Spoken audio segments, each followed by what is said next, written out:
Jay, that's strangely close to Daniel Jones from the Giants. Daniel, is that you?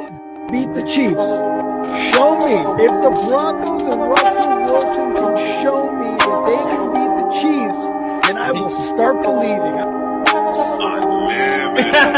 The crowd up.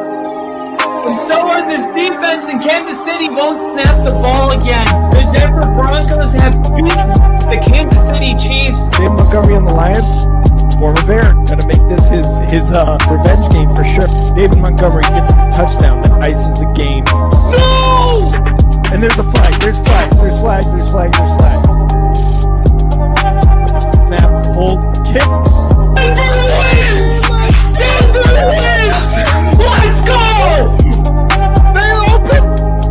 No! What happened? Oh shit.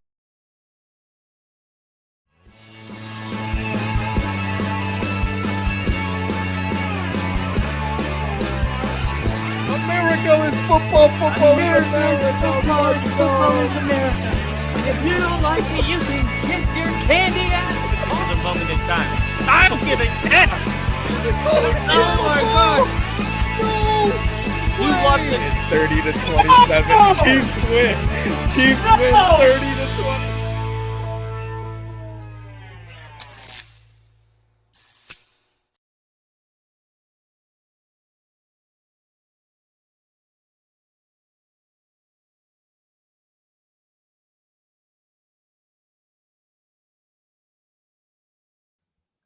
Sorry, I just needed a minute. That was rough. I don't even have words, and I need to come up with some. That was rough. That was very, very rough. Not a great night, and we're gonna break it all down. The Broncos get the win, and that is something that we have to keep in mind. It's not going to be pretty every single week. It's just not. That's the reality of it. And sometimes, for whatever reason, another team just has a really great day on what seems to be your worst day. And that's what it felt like today. It felt like this was the best Raiders I've seen all year.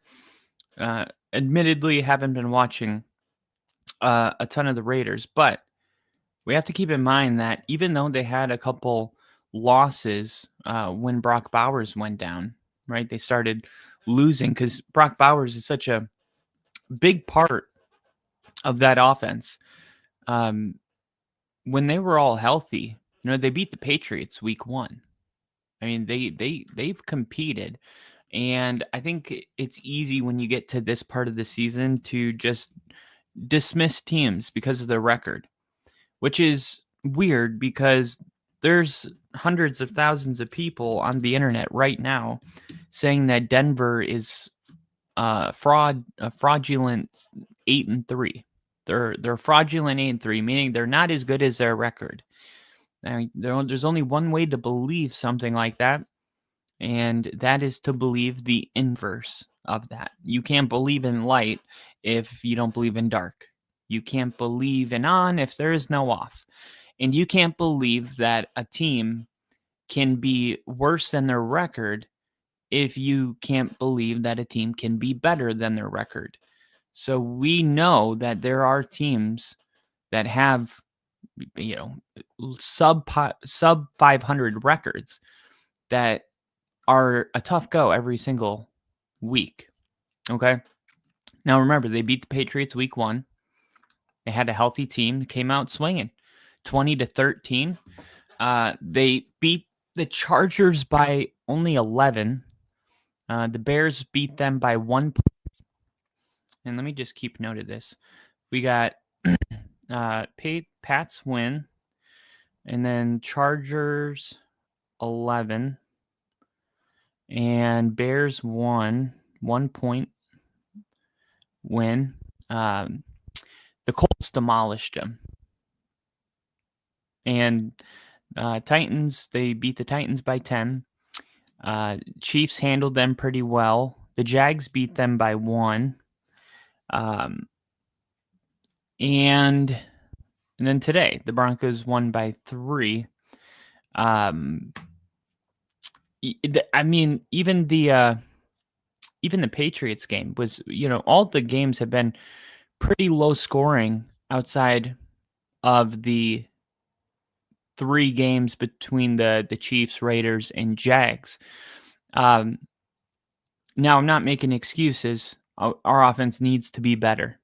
It does, and that was not a good showing. And I gotta say, like, this is one of those games that you come away from and you just say, man, how can a team get a win with everything that went wrong today?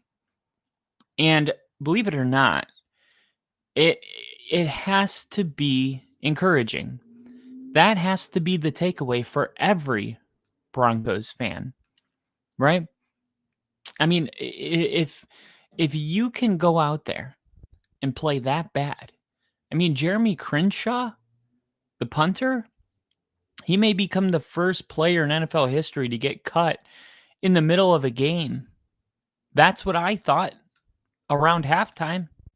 I mean, this was a very, very rough game for all phases besides the defense. The defense was fine, although that first quarter had me nervous. They were moving pretty well. But let me say this. This needs to be everybody's takeaway. The Broncos have the best record in the NFL, and Bo Nix is playing the worst football of his life. It can only get better from here. And when I say he's playing the worst football of his life, I'm talking about like the last couple games, right? Now, last week, they went against the best defense in the NFL, and they brought that up during the press conference this week leading up to this game, and they were saying, what do you have to do to maybe not wait till the fourth quarter? And he made a joke like, well, it would help if we didn't play the best defense in the NFL. And that was his way of kind of putting cold water on this, saying, hey, I mean, the reason we couldn't move the ball was because they did a really good job defensively. It's not going to be like that every week.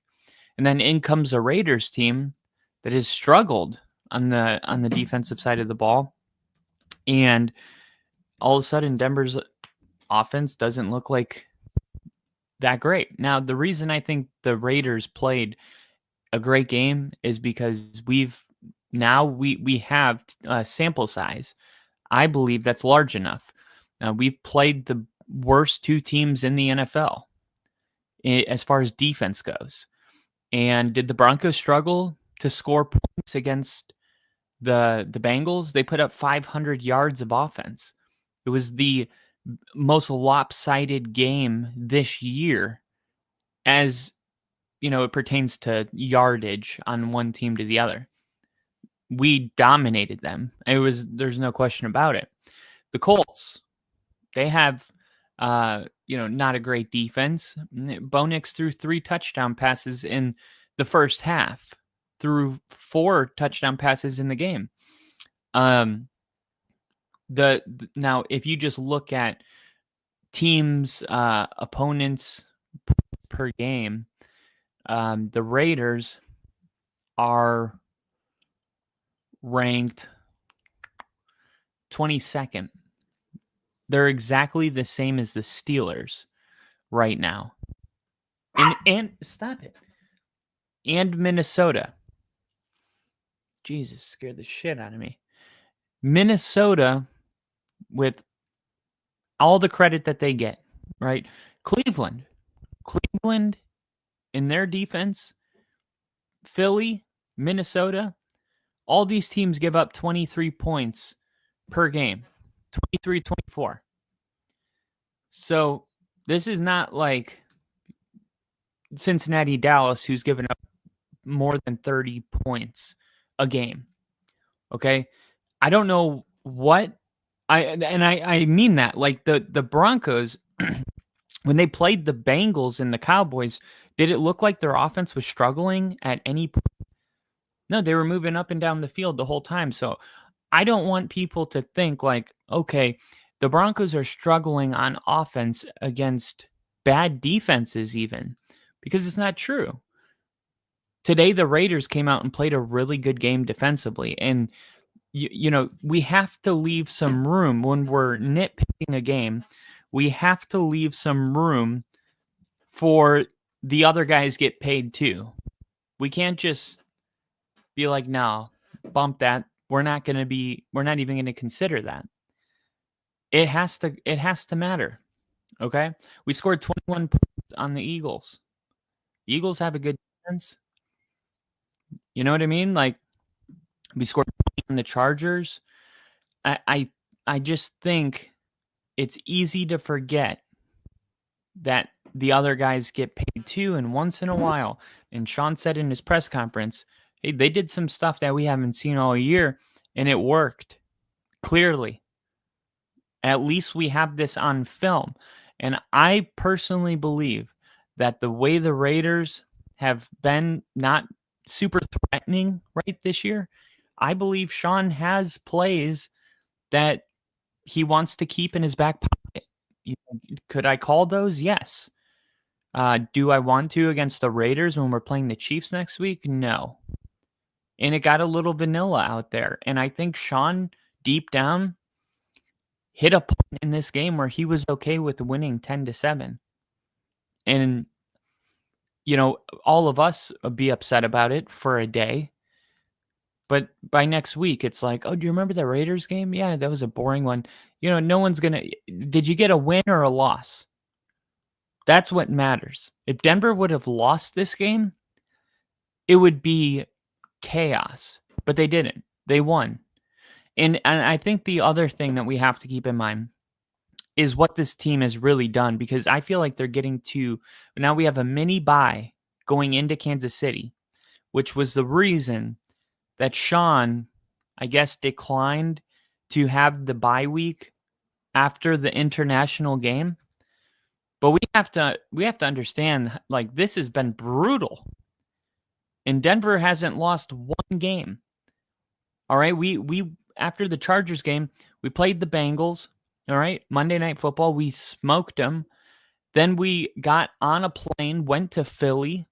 We beat the Eagles in their house, didn't come back home, went straight across the pond, played a game in London, came back to the United States, no bye week, played the Giants that Sunday, with the Giants coming off a mini bye of their own because they played the Eagles the Thursday night before. So we go away game, out of the country, come back on a regular week, even though it was anything but regular. And the Giants came in with extra rest. And it did look like Denver was caught lagging for 3 quarters, and they finally woke up in the fourth quarter. But at that point, it was like, go look at the record of teams that come home from London and don't get bye week. I remember, I think it was 2 years ago, the Jets were in London. The Packers were in London, and they came home, and they didn't get a bye week. And I took the Jets to beat the Packers.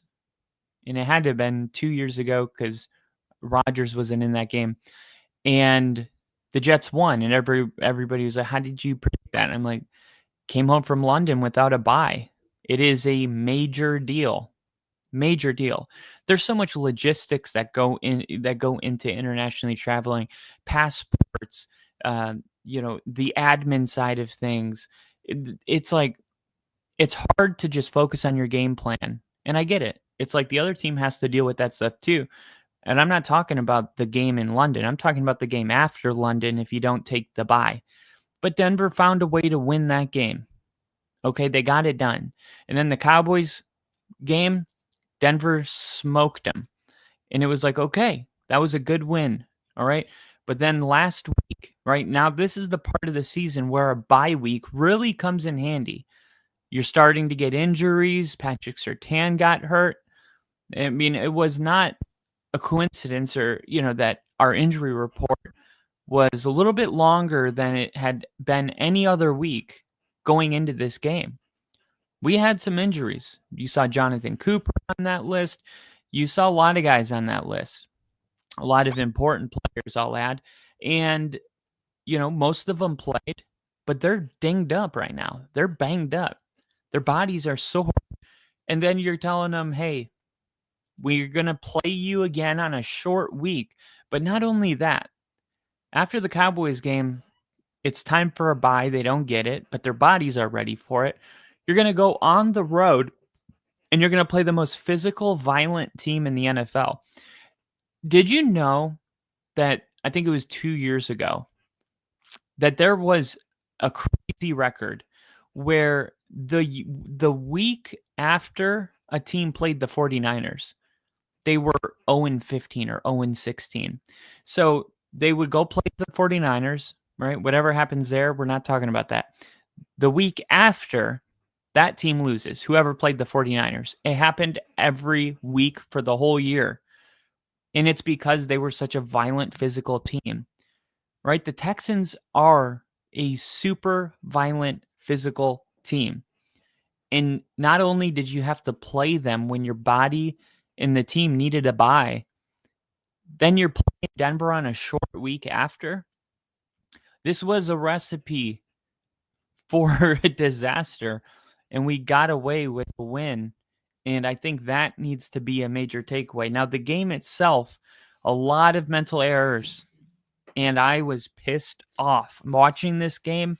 I mean, I haven't been that mad this year. I say that because it's fresh, but I'm sure I was this mad with the Jets game. And I don't know, there's something about the Giants fan. I live stream these games, so you can go verify that I'm not lying, but I really felt like we were going to come back in that game. Did I think we were going to score 33 points in the fourth? No. But, we were down 19-0, and we had the ball in the 20 going into the fourth. Did I think we could get a quick touchdown and overcome a 12-point deficit? Yeah. Did it turn into much more than that because the Giants would continue to score? I didn't think that was going to happen, but all in all, I trust this team. I really do. And this was the kind of game where, we shut the Raiders out for 3 quarters. No points, second, third, fourth quarter.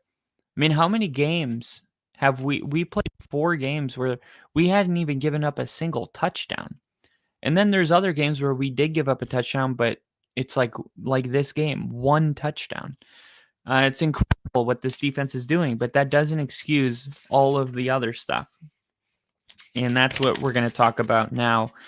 Some of the stuff that I got that I'm just upset about this team and things that they need to get fixed. Looks like I started on the 3rd drive. The penalties. Oh my God, the penalties were unexcusable. There's, it gets sloppy out there at times. You have a bad game, but this has been going on all week. I can't blame this on fatigue or a bye week. They had 11 penalties today. 11 penalties. That is a major issue. Denver, Chicago, and Jacksonville are the 3 worst teams in the NFL when it comes to penalty. Denver's giving up 8.3 penalties per game on average. Okay? That is not good. We got Sev Locks, Hood Tails, boring game, but best NFL record right now, top of the AFC West, 8-2. That's right, baby. Boring game, but on top. Best record, best defense, AFC leaders. Let's go 8-2, baby. I love it. With that said, though, we have to clean up these penalties. We can't commit 11 penalties in the small sample size that we got of our new tight end. Not great. He had a couple penalties. I didn't see much of him after. I'm blanking on Mercedes Lewis, right? He had, I think, 2 penalties on the first 3 drives, and they were costly. there was a holding penalty. And it's like, look, their punter had us starting on our 1 yard line twice. You can't commit penalties when you already are giving the Broncos that type of field position. And I think that's another thing, like, as a fan, that you have to like take into account is, yeah, I mean, the Broncos, when you are only operating on, within that amount of space, there's only so many plays you can call. You don't want to drop Bo Nix back and, have long developing plays and risk taking a safety. So it kind of shortens your playbook, these quick outs, slants, flat routes, or run plays. And the defense knows that. And they played the edges, they played the short stuff, they stopped the run, and we got 3 and out because we can't go for it on 4th down that close to our own end zone. And it was that's just what it was. Like, I think there was a lot of drives that it felt like, man, we need better field position, and things will go better for us.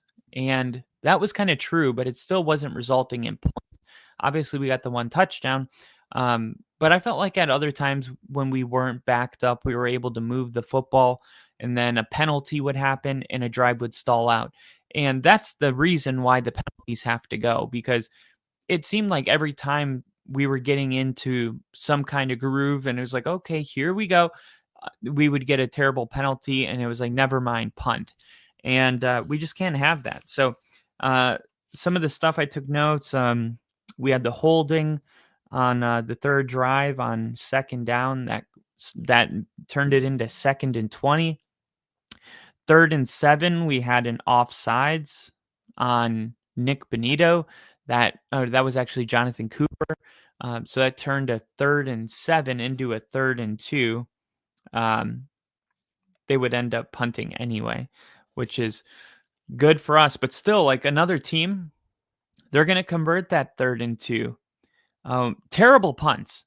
Jeremy Crenshaw, terrible. I don't know what happened today. We were worried about this in the preseason. We saw how inconsistent he is as a punter. Like, when he gets a hold of one, he'll send it 80 yards, but then he'll do what he did today. Like, the fundamentals, like, they slow motioned the football hitting the foot. And look, I'm not a punter, but you don't have to be to see that he's not even dropping the ball, making contact with his foot the right way. We've been watching punters punt our whole life. That's not what it's supposed to look like. That's what it looks like when I try to punt the ball. This is a professional punter. Like, we need him to get more consistent, and I believe in him because I've seen him booted 80 yards, but it makes it really hard to, like, get behind him when he has games like today. Luckily, it didn't cost us. But like I said, there's a lot of things we did today that if we did in 10 days from now, they will cost us the game. And I think that's the moral of the story. And Mike Vrabel said it best last week with the Patriots, kind of a sloppy win over Atlanta. But he said, it's nice to, we want to learn from our wins so we don't have to learn from losses. And that's it. Like, that's got to be the mentality of this game. Okay. We had a terrible punt out of bounds, player out of bounds. Oh yeah. Then we had a penalty on that punt because there was a player out of bounds, gave him even better field position. A Bronco was out of bounds on the coverage. Nick Benito was injured for a second. I saw him come off the field. He went into the tent and everything checked out. So he was good. We had 4th and 5. They decided that they were going to go for it on 4th and 5. And Talanoa Hufanga, I mean, is this guy not incredible? This guy just makes amazing plays every single week. Seriously, he's a close, I mean, it's clear with Surtain out, he's the MVP of the defense. But even with Surtain, I would argue he's close. He's not as valuable as a guy that can shut down your number 1 receiver, but he is He's invaluable to this defense. It's amazing. It seems like once a game he runs a safety blitz, and look, teams run safety blitzes every game to work every single time, and that has to do with how well he's disguising it, how quick he is, how instinctual he is when it comes to like timing the snap. He doesn't get penalties, he doesn't jump off sides, he flies around, he hits hard. The play always stops when it gets to his level, but the play never gets to his level. He gets to the play's level. I mean, he is just an amazing signing, probably the best defensive signing of any free agent this offseason. Nicotine break.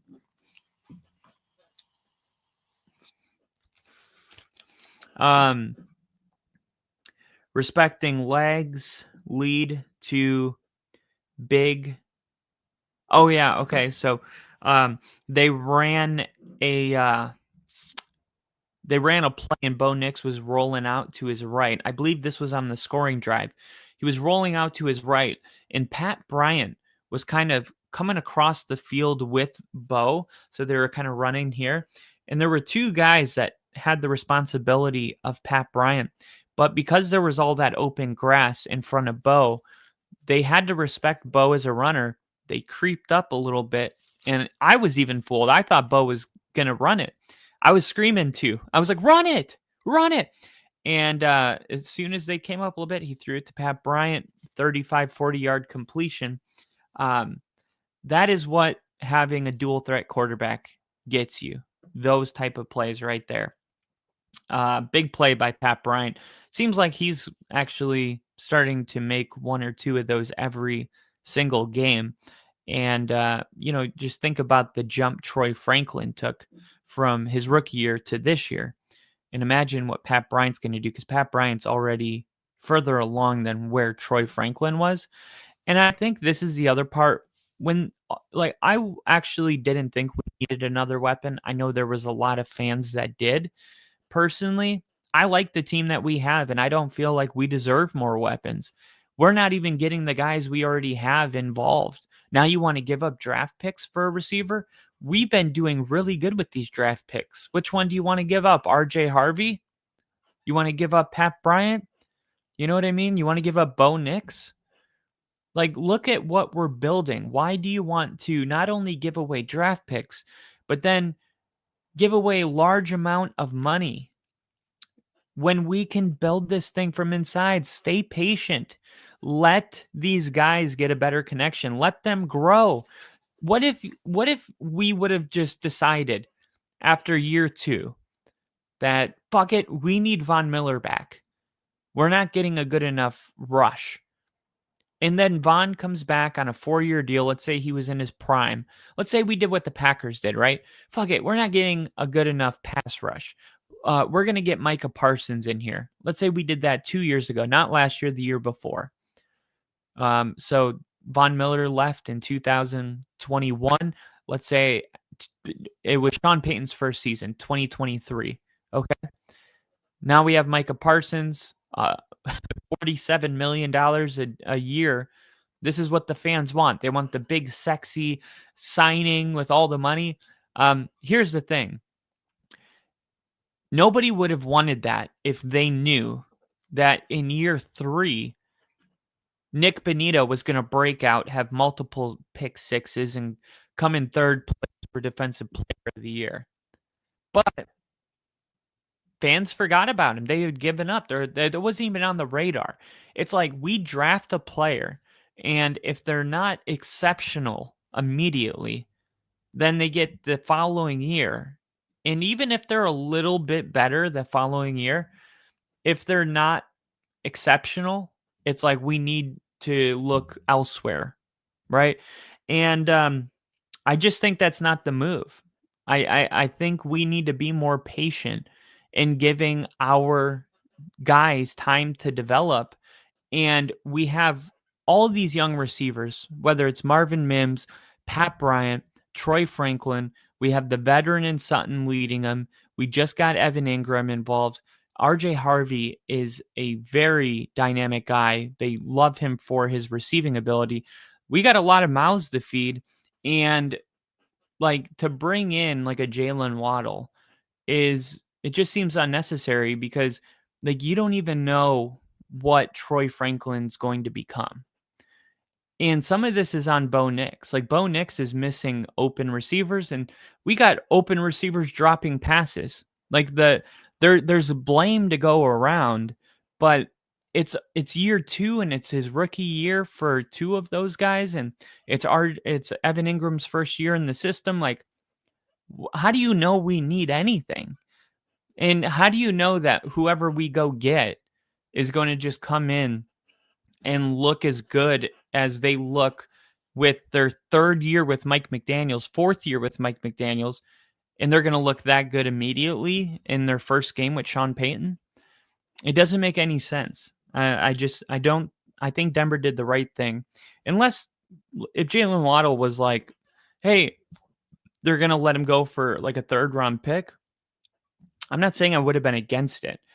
But once you start talking about giving up 1st round picks and that contract, it's like, okay, so does this mean that we're not going to be able to, pay some of our other players? How does this affect other guys on this team? Because I'm not done with Troy Franklin. Personally, I love the jump he made from year 1 to year 2. And if he does another one, I think he could be a top receiver in this league. So overall, Denver decided not to do anything. And I forgot why exactly that got brought up. Because Pat Bryant, he's getting more involved in the offense. He had a big play. Malcolm Roach, big sack from him. Zach Allen had a sack. Him and Nick Bonito, they kind of sandwiched Geno Smith. And I saw that multiple times today. So I created a term for Zach Allen coming up the middle, Nick Bonito coming around the edge, and the quarterback gets between them both. We're going to call it getting Nick Allen.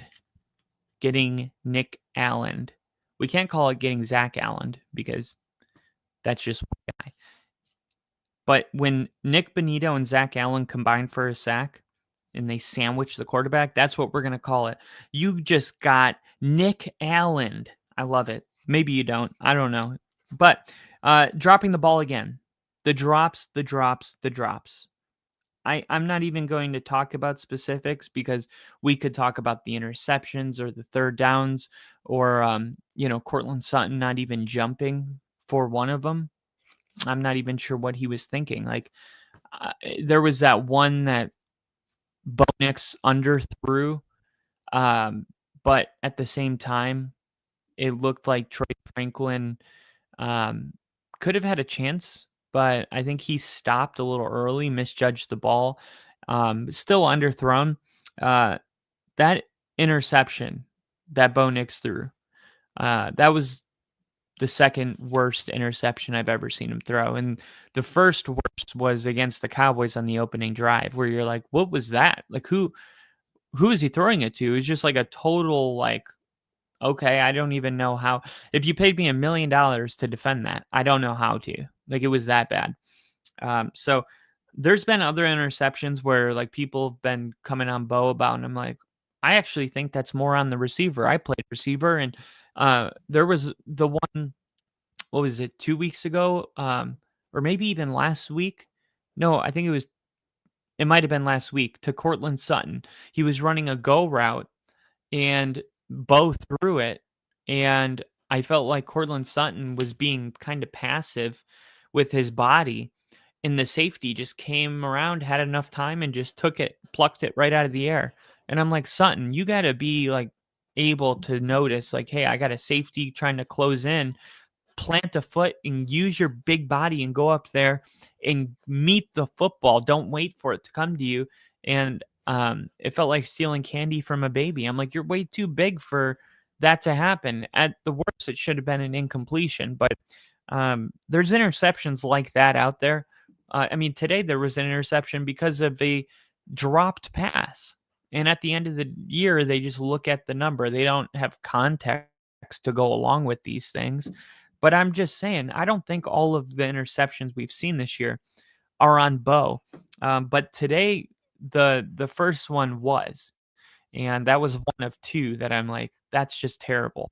So good job though on the defense. Malcolm Roach making plays. The drop in the balls sucks. We had Mike McGlinchey. I'm not sure. The offensive line was ass today. And I don't know if it's because Quinn Marinez had to go to the locker room dealing with an illness and he never came back. So this offensive line just doesn't play together. The timing was off. We had a false start by Mike McGlinchey. We had a snap infraction, which we'll get to in a little bit. Riley Moss ended up, this penalty was the reason that we had to punt it to them. And then even so, Denver's using their timeouts. First down, Denver or the Raiders run the ball. Denver calls the timeout because Denver's trying to go into halftime scoring because they get the ball to start the second half. They're calling their timeouts. Everything goes perfect, except one thing. On second down, the Raiders, actually it was third down, I believe. The Raiders threw a 40, probably a 40-yard bomb, 45-yard bomb to one of their receivers. Forget who it is. Riley Moss was beat so bad that he was chasing a ghost. And this ball was thrown so perfectly that he could not have walked down the field and handed him this football any better. And he just dropped it. Like, those are the plays we cannot forget about because, like I said, against the Chiefs, against the better teams in this league, we can't have that. And that wasn't the first time Riley Moss got beat. He was beat a second time, and the second time it was caught, and it was a big completion. But people would have been a lot more upset that was also incomplete. And this thing's lagging on me. Let me close some of these. These tabs. This is what happens when I open too many tabs. Close, close, close, close, close, close, close. Okay. That should be better. That should be better now. Yeah. Okay. So too many drops, too many bad punts, too many penalties. We had a timeout. This is another thing that bothered me so much. Denver, they had a timeout on the, third down, and the Raiders, Geno Smith takes a sack, and there's like 12 seconds, right? Denver could have called a timeout and forced them to punt it. I mean, anything can happen on a punt return. Like, I could understand if you're the punting team not wanting to punt it, but why wouldn't you, as the person that's going to receive this punt, why wouldn't you call the timeout? It's like if they want to get cute and, run a play where the punter runs around for a second and then punts it out of, like, okay, but still running a play, there is a chance, especially when they're doing something unorthodox like that they screw up or make a mistake, or maybe we just have some mile high magic. Like, what do you have to lose? I mean, there was so much time, unless Sean just didn't trust his punt returner to not muff it. And he didn't want to set him up with a quick field goal, because 12 seconds is about enough time for, even if it's muffed and recovered by the Raiders, that they could kick a field goal. I'm going to go with that.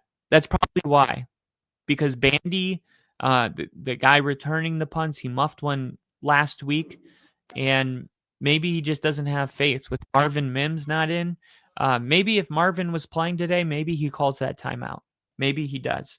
But we had a holding call on the second half. So coming out in the second half, this is what bothered me. Right? We get a 3-and-out, and the field position blows again. And I'm like, come on. Like, I thought the second half was going to be like, all right, what the hell was that? we got that out of our system. Let's just get back to playing Broncos football. And then once the field position was like the 6-yard line to start the second half, I was like, okay, we're just going to keep doing this. I don't understand. I think RJ Harvey muffed the kick return. And then they start there and they get a 3-and-out, of course. And then Denver punts it to the Raiders and they get 5 yards with Genti on first down. And then on second down, they pick up 4 yards. And then it's 3rd and 2, and Tyler Lockett has a drop.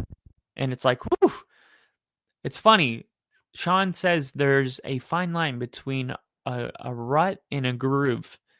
And it's so true. It's like the Raiders come out and run it for 5 yards on first down. It's amazing, right? Then they run it again, pick up 3 more yards. And now it's like a really manageable 3rd and 2. And you throw to an open guy and he drops the ball. And now you're punting and it's a 3-and-out. It's like, I mean, that is like perfect execution besides that little drop. And it goes from a perfect execution to a 3-and-out, which is the most frustrating thing that can happen. And I try to keep that in mind too, keeping context, like, okay, yes, we had a 3-and-out. Why did we have a 3-and-out? And how many times did it feel like we were punting it on 4th and 1 just because the field position where they would have gone for it had they have been in a further down the field. NFC West Media in the chat. What's going on? Welcome. Happy to have you in here. Everybody give a round of applause for NFC West Media. He said, could you stream Hawks versus Rams game in 2 weeks? I will absolutely. Yep, I will be streaming that game. And I'll be streaming this week's as well with the 49ers and the Rams.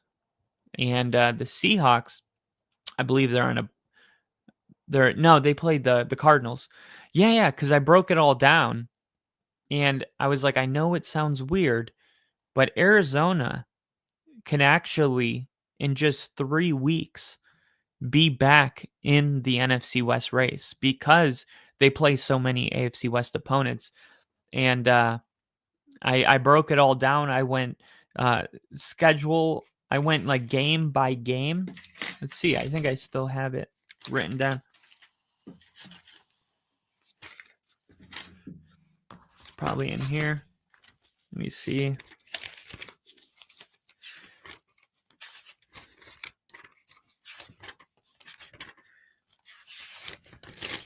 Nope, we're getting warmer.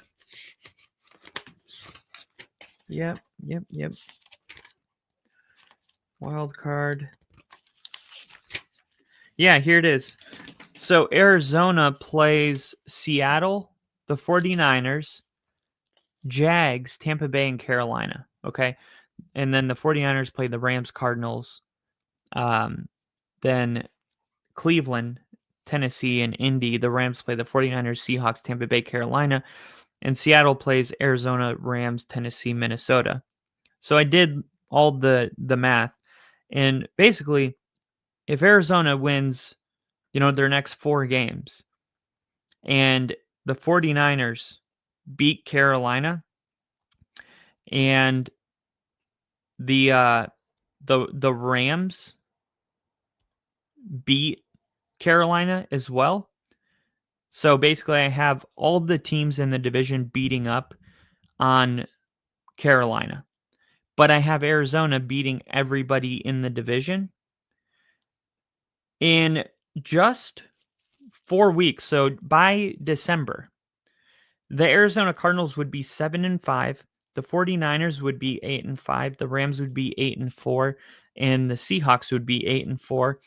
And I just broke it down to say, like, I know everything seems so certain at this point of the year, but you're only one bad month away or one great month away from changing the entire narrative.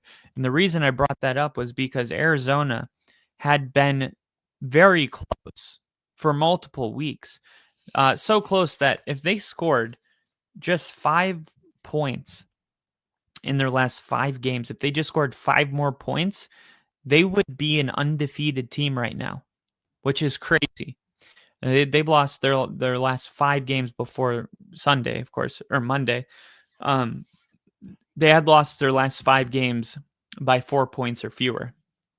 And getting that win over the Cowboys felt like one of those games that could really get something started. And lucky for them, they get to play Seattle this week. And that would be, I think, the final nail in the coffin if they lose to the Seahawks. But, as much as you don't want to play that game because you're like, I'm trying to get something going, what's the point? You know what I mean? If you can't even beat this, if you can't beat the best, then, why even fool your fans? So we'll see what they can do. But I actually think the Cardinals-Seahawks game is going to be a good one. I'll be streaming that one too. Hawks D will be all over Brissett. Yeah, I think the Seahawks might be the best team in the NFL right now. I think they are. Yeah, I feel pretty good about that. The only thing is Sam Darnold, he makes a couple bad throws every game that I'm like, what are you doing? But he's aggressive, right? He's an aggressive guy. All the gunslingers do that. Josh Allen, he did that. He just stopped doing that like a year and a half ago. So in Carolina, they were my division winner prediction, and they're not looking like an easy team anymore. And their defensive coordinator, I think, is like the 3rd best in the league, Evero. And they're starting to click, and they're starting to believe in each other. And Rico Dowdle is looking like the best running back I've ever seen. I put a graphic earlier today. This guy didn't even start every single game this year, and he's on the list of top 5 running backs in the NFL. I think he's 3rd. Insane what he's doing. So look, you're playing good defense with that running back, the way he's playing right now, and then you add in the weapons that they have, and all Bryce Young has to do is really manage the game, make a couple good throws, and I feel like the Carolina Panthers can beat anyone, and that's why they just went into Lambeau and beat the Packers. I know what this Panthers team can do.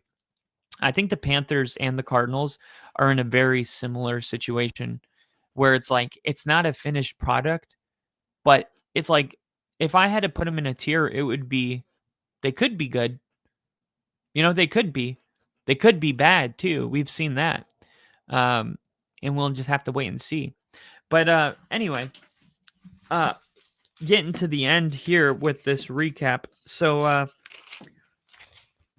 only a couple more things I wrote down that I wanted to discuss.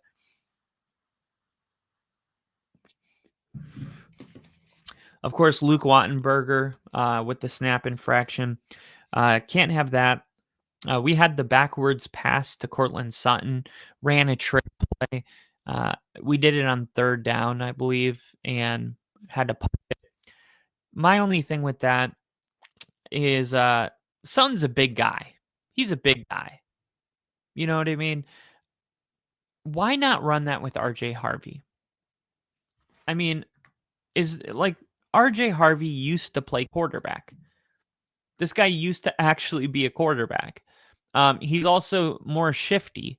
So if he gets caught in the exact spot that Sutton was caught in, which is, I got to go, they didn't fall for it.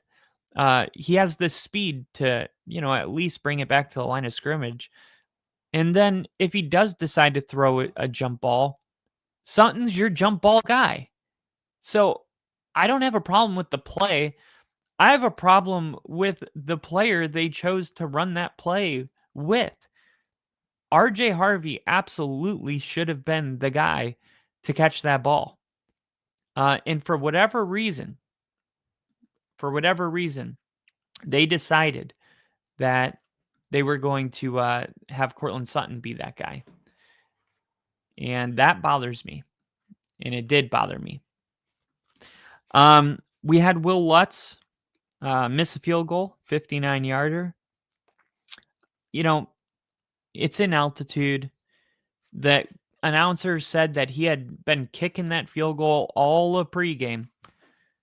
So I don't know. I'm getting tired of him missing 59. I feel like every time he lines up for, I mean, if it was 55, it would go through.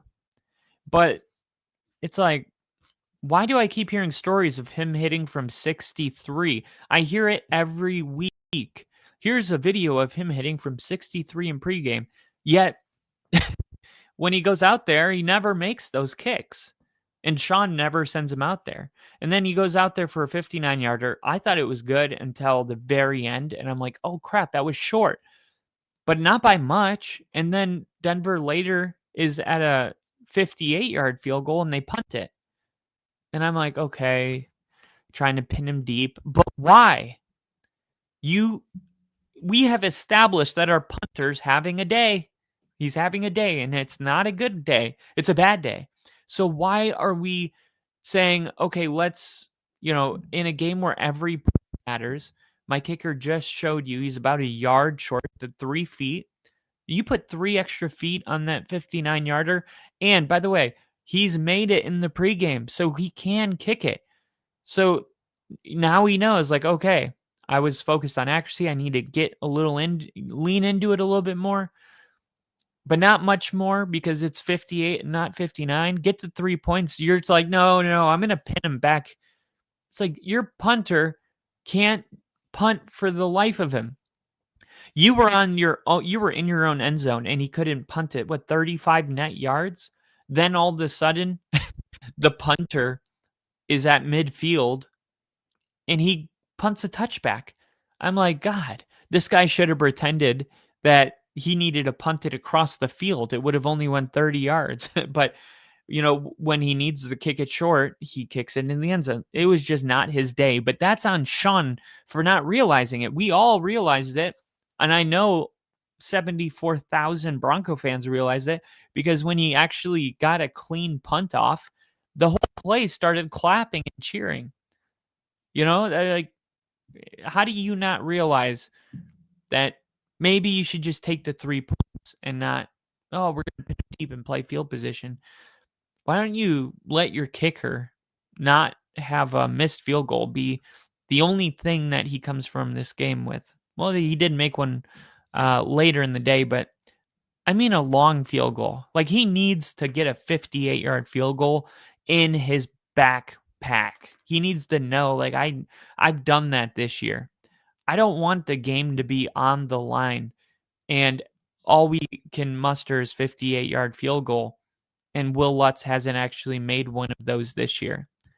I want him to at least have a day he can go back to in his head, like, oh yeah, I've made this already this year. So all in all, I want to see Will Lutz make those kicks. I want to see Sean let Will Lutz attempt those kicks unless our punter's having himself a good day, which we have seen.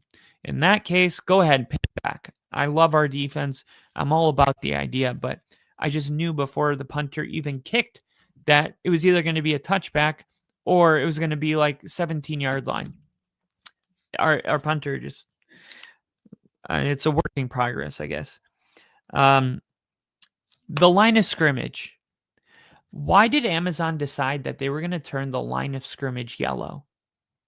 You guys, this is something that bothers me a lot. I'm watching a game. This yellow line, my entire life, meant first down. All of a sudden, we're supposed to just be okay with the fact that that's no longer a first down. That is now the line of scrimmage. That's so dumb. Why would they do that? I don't know if I'm the only one that noticed this, but yeah, I hate that crap. Absolutely hate it. Pass interference on Troy Franklin was bullshit. In the second half, the Broncos completed, I think, it was Troy Franklin. He completed like a 25-yard pass, and the ref threw a flag for a push-off. But then they showed the replay. They didn't show a push-off, and it took away the play, of course. And the announcers, I'm mad at them, man. At least Tony Romo, for all of his flaws, whenever a penalty's called and they go to the replay, he'll say, I don't know about that one, Jim. At least he, is like, I don't know about that, Jim. Like, these guys just play the replay. It's absolutely silent. And then when the play's over, they go, all right, so it's going to be 3rd and 20. It's like, wait, you're just not going to say that other part that you don't see it? That was a 40-yard swing. That goes from us being, at midfield to being in a 2nd and 20. Another just, and some of the penalties were, most of the penalties were on us. This one, I just didn't see it. I saw the replay. I didn't see a pass interference on Troy Franklin. No more screens until further notice. Maybe do 4 a game. See how those go. And until they do those 4 screens, I want to say until 65% of the sample size is working, cut that shit out. Nobody wants to see that. It doesn't work. It's not the play caller. It's a great play call, but it's on you for not realizing that your team is not executing. Yes, you got 3 Broncos lined up in front of 2 defenders, and you got RJ Harvey with the ball. And if you just pause the screen right there, you would say, great play call. This is probably a touchdown. And then you would hit play, and RJ Harvey would lose 2 yards. And you would say, how did that happen? Well, I can tell you how it happened. Yes, perfect design. Yes, perfect timing. All of that. But your receivers don't block. They're not physical. They're not great at running the screen. So, like, that's on you as a play caller to be like, okay, so I'm doing everything right, but my players aren't good at this. Wasn't it Sean himself that said he was going to fix Russell Wilson? I'm going to play the music, the karaoke music. I'm going to play his favorite song. I'm going to play his favorite song that he could dance to, something like that. Basically, like, I'm going to do what he's good at. That's how I'm going to fix him. Okay, why don't we take that advice for this whole offense?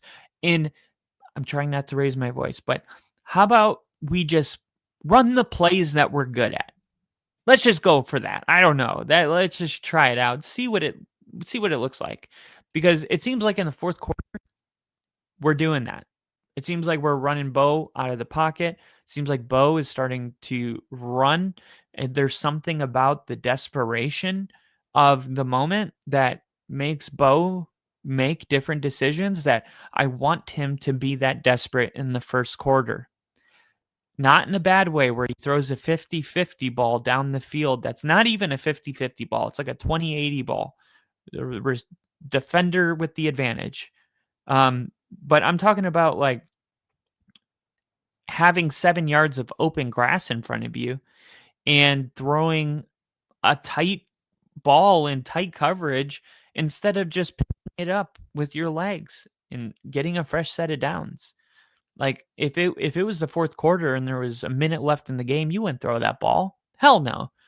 You would pick up the first down because the game's on the line if you don't pick that up. So, like, I want to see him not be so okay with these drives going 3 and out. And I'm not saying I want him to have a panic attack and throw his hands in the air and slam his helmet down. I really don't. I don't think that's a good quality. When I see Caleb Williams and other quarterbacks act like that, I'm like, oh, okay, he hasn't learned how to control his emotions yet. Okay, what are we, 22, 23?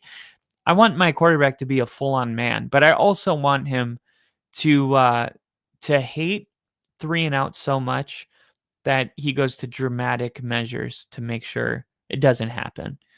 And somewhere there's a dance that falls in the middle of those two that I would like to see from Bo Nix.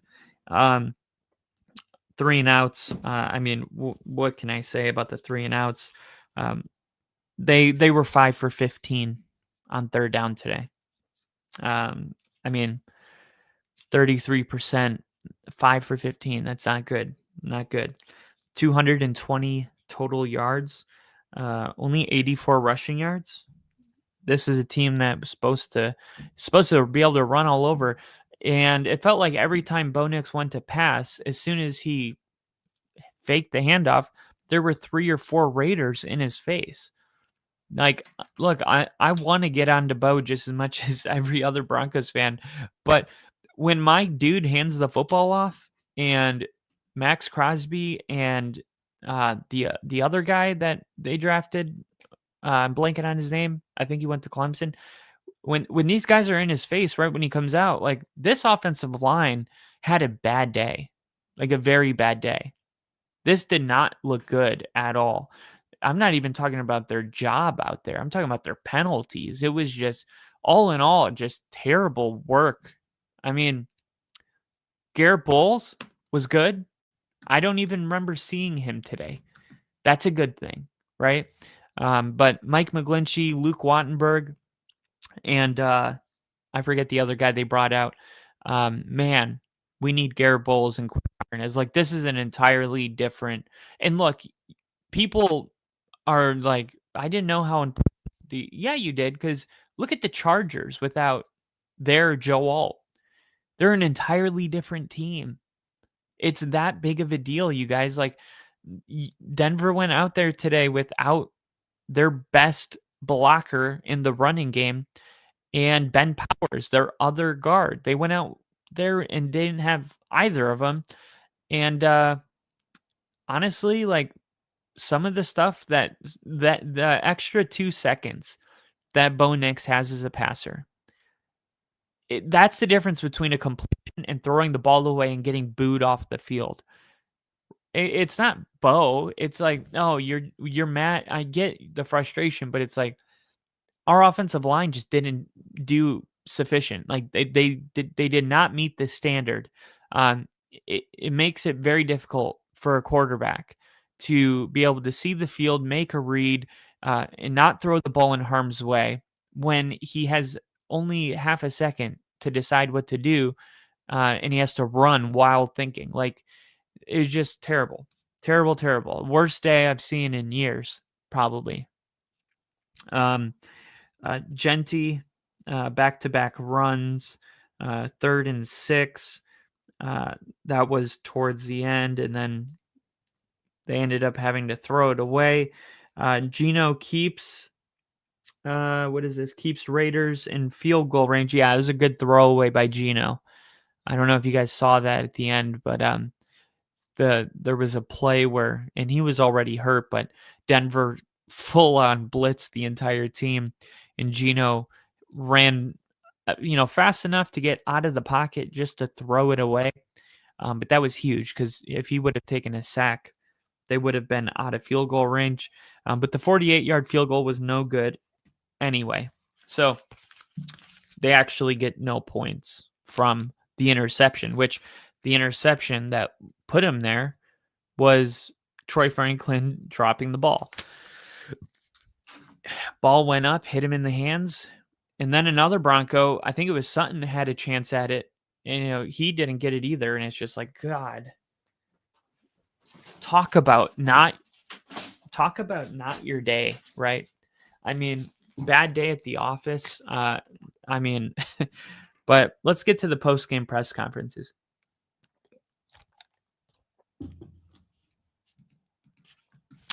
We'll talk about these. I'm not going to pause it too much. I hate when people do that. But we'll stop where necessary. But first, let's end all that criticism on a positive note, okay? All right, here's what the Broncos said after the game. Broncos country, that's the 8th win. We're going to keep rolling. It's a big week coming up. We're going to move on to the next one after this one. Go Broncos. That's 8. Let's keep rolling. What's that? 8-2? Ooh, we. Like I said before, ooh, we. Broncos country, that's the 8th win. We're going to keep rolling. It's a big week coming up. We're going to move on to the next one after this one. Go Broncos. That's 8. Let's keep rolling. We're going to move on to the next one. I love that the players are saying, we got a big one coming up. I love that this game just ended and they're already thinking about the Chiefs game. That's good. that means it's a bulletin board game, and this team knows that, they obviously they know they have to show up better. They have to show up better now. And like, it sounds so stupid that I'm even saying that. Like, they know they need to rest. They need to rest. And I know what Sean's going to say, take Thursday, take Friday, Saturday, Sunday, and I'll see you Monday. And Monday, it's Chiefs week. If anything, I'm happy that this team was able to win a game and they didn't have to score 40 points. That's exhausting. It's nice that Bo just was able to hand the ball off, 7 times in a row and just end the game like that and not do anything, like not get all beat up or scratched up. Like, it might not seem like much now, but I really believe that was part of Sean's game plan, was beating the Raiders by the easiest path of resistance. I don't think he used his special plays. He doesn't want them on film. I don't think he wanted to put it on by any means. I think he was very comfortable with the type of game this was, and he leaned into it and only called, the most boring plays that he has, and kept his players, out of harm's way. Didn't try to pad the stats there at the end. And I got to say, like, it's kind of smart, considering this is a team that hasn't had a bye week yet. And you got a really big opponent, and this is the film they have. All right, let's watch film on the Broncos. Let's put the Raiders game up. Like, there's nothing about this game that even remotely looked like the Broncos. So they'll go to some other games, and at least you got them shuffling through trying to guess which Broncos are coming. So let me show you Bo Nix after the game. This was Bo Nix after the loss. Or, I'm sorry, the win. It feels like a loss. It was a win. I swear, I'm happy it was a win.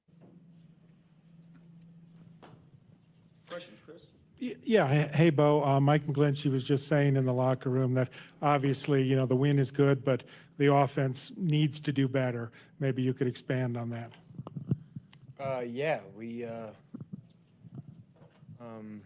got to do better. At some point, 10 points ain't going to be enough. We got to score more. Bo, the ability to earn these wins kind of in different ways. I think I asked you this last week, but just what does it tell you about when you are able to start clicking a little more on offense, about what the potential can be here?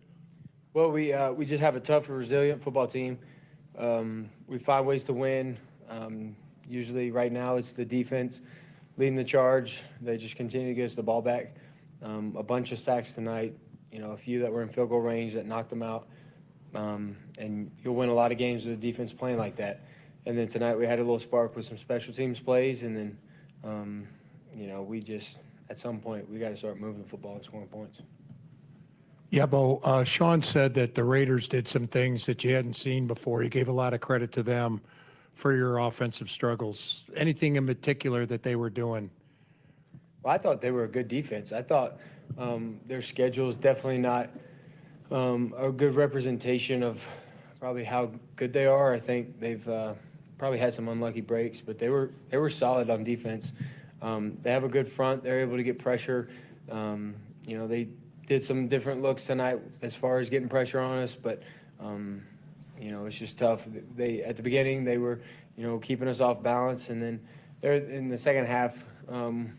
Felt like we were moving the ball a little bit, but just never could break through. But it's tough against a good defense like that. Bo, what's the balance of the frustration of not being as productive as you want versus knowing that it's, I guess, correctable or achievable and still out there with obviously a lot of football still left? I think you guys stay level-headed. You got to understand that it is the NFL, and 7 wins in a row is hard to come by. So you're doing something right, but at the same time, you're also doing something wrong because there's plenty left on the table, I think. And between penalties and just some sluggish football, we're just not playing very good. And starts with me. I got to be better, and then the rest of the guys will follow along. But we got to find some juice somewhere. We got to find something, and especially against a good defense like that, there's plays to be had. We just got to find them. Bo, on your right, on your defense had a lot of sacks. Say 45 sacks is the most since 1990 through 10 games. What that pass rush specifically, getting after the quarterback, and then specifically with that Hufanga sack, it looked like that really kind of flipped the momentum. Yeah, those guys get after the passer. Those guys do a good job of rushing. They stay in their lanes. It's kind of rushing by committee. You never know who's going to get a sack. There's plenty of guys up there that have good moves, have good pass rush, and can get to the quarterback. And I think they just do a good job of getting to 3rd and long. And when you know a defense is about to pass it, and they're able to tee off a little bit. But they just do a good job. They get after it. They all of them, whether it's 4 or 5 guys up front rushing or whether it's somebody from the back end that rushes, they do a good job getting the quarterback. They find the ball, and they're playing it really well. And, they provide us with a lot of energy, and, the sideline's always upbeat, and, we just got to literally move on. Yeah, Bo, you've getting the full gamut of Broncos country. The fans here are great often, but you also found out tonight it can be a tough crowd too. What'd you think about some of their reaction, the boos and that kind of thing? Well, I've been booed before, and I'll be booed again, so not going to be the last time. It's obviously unfortunate. You don't want your own fans booing you, but, it's part of it.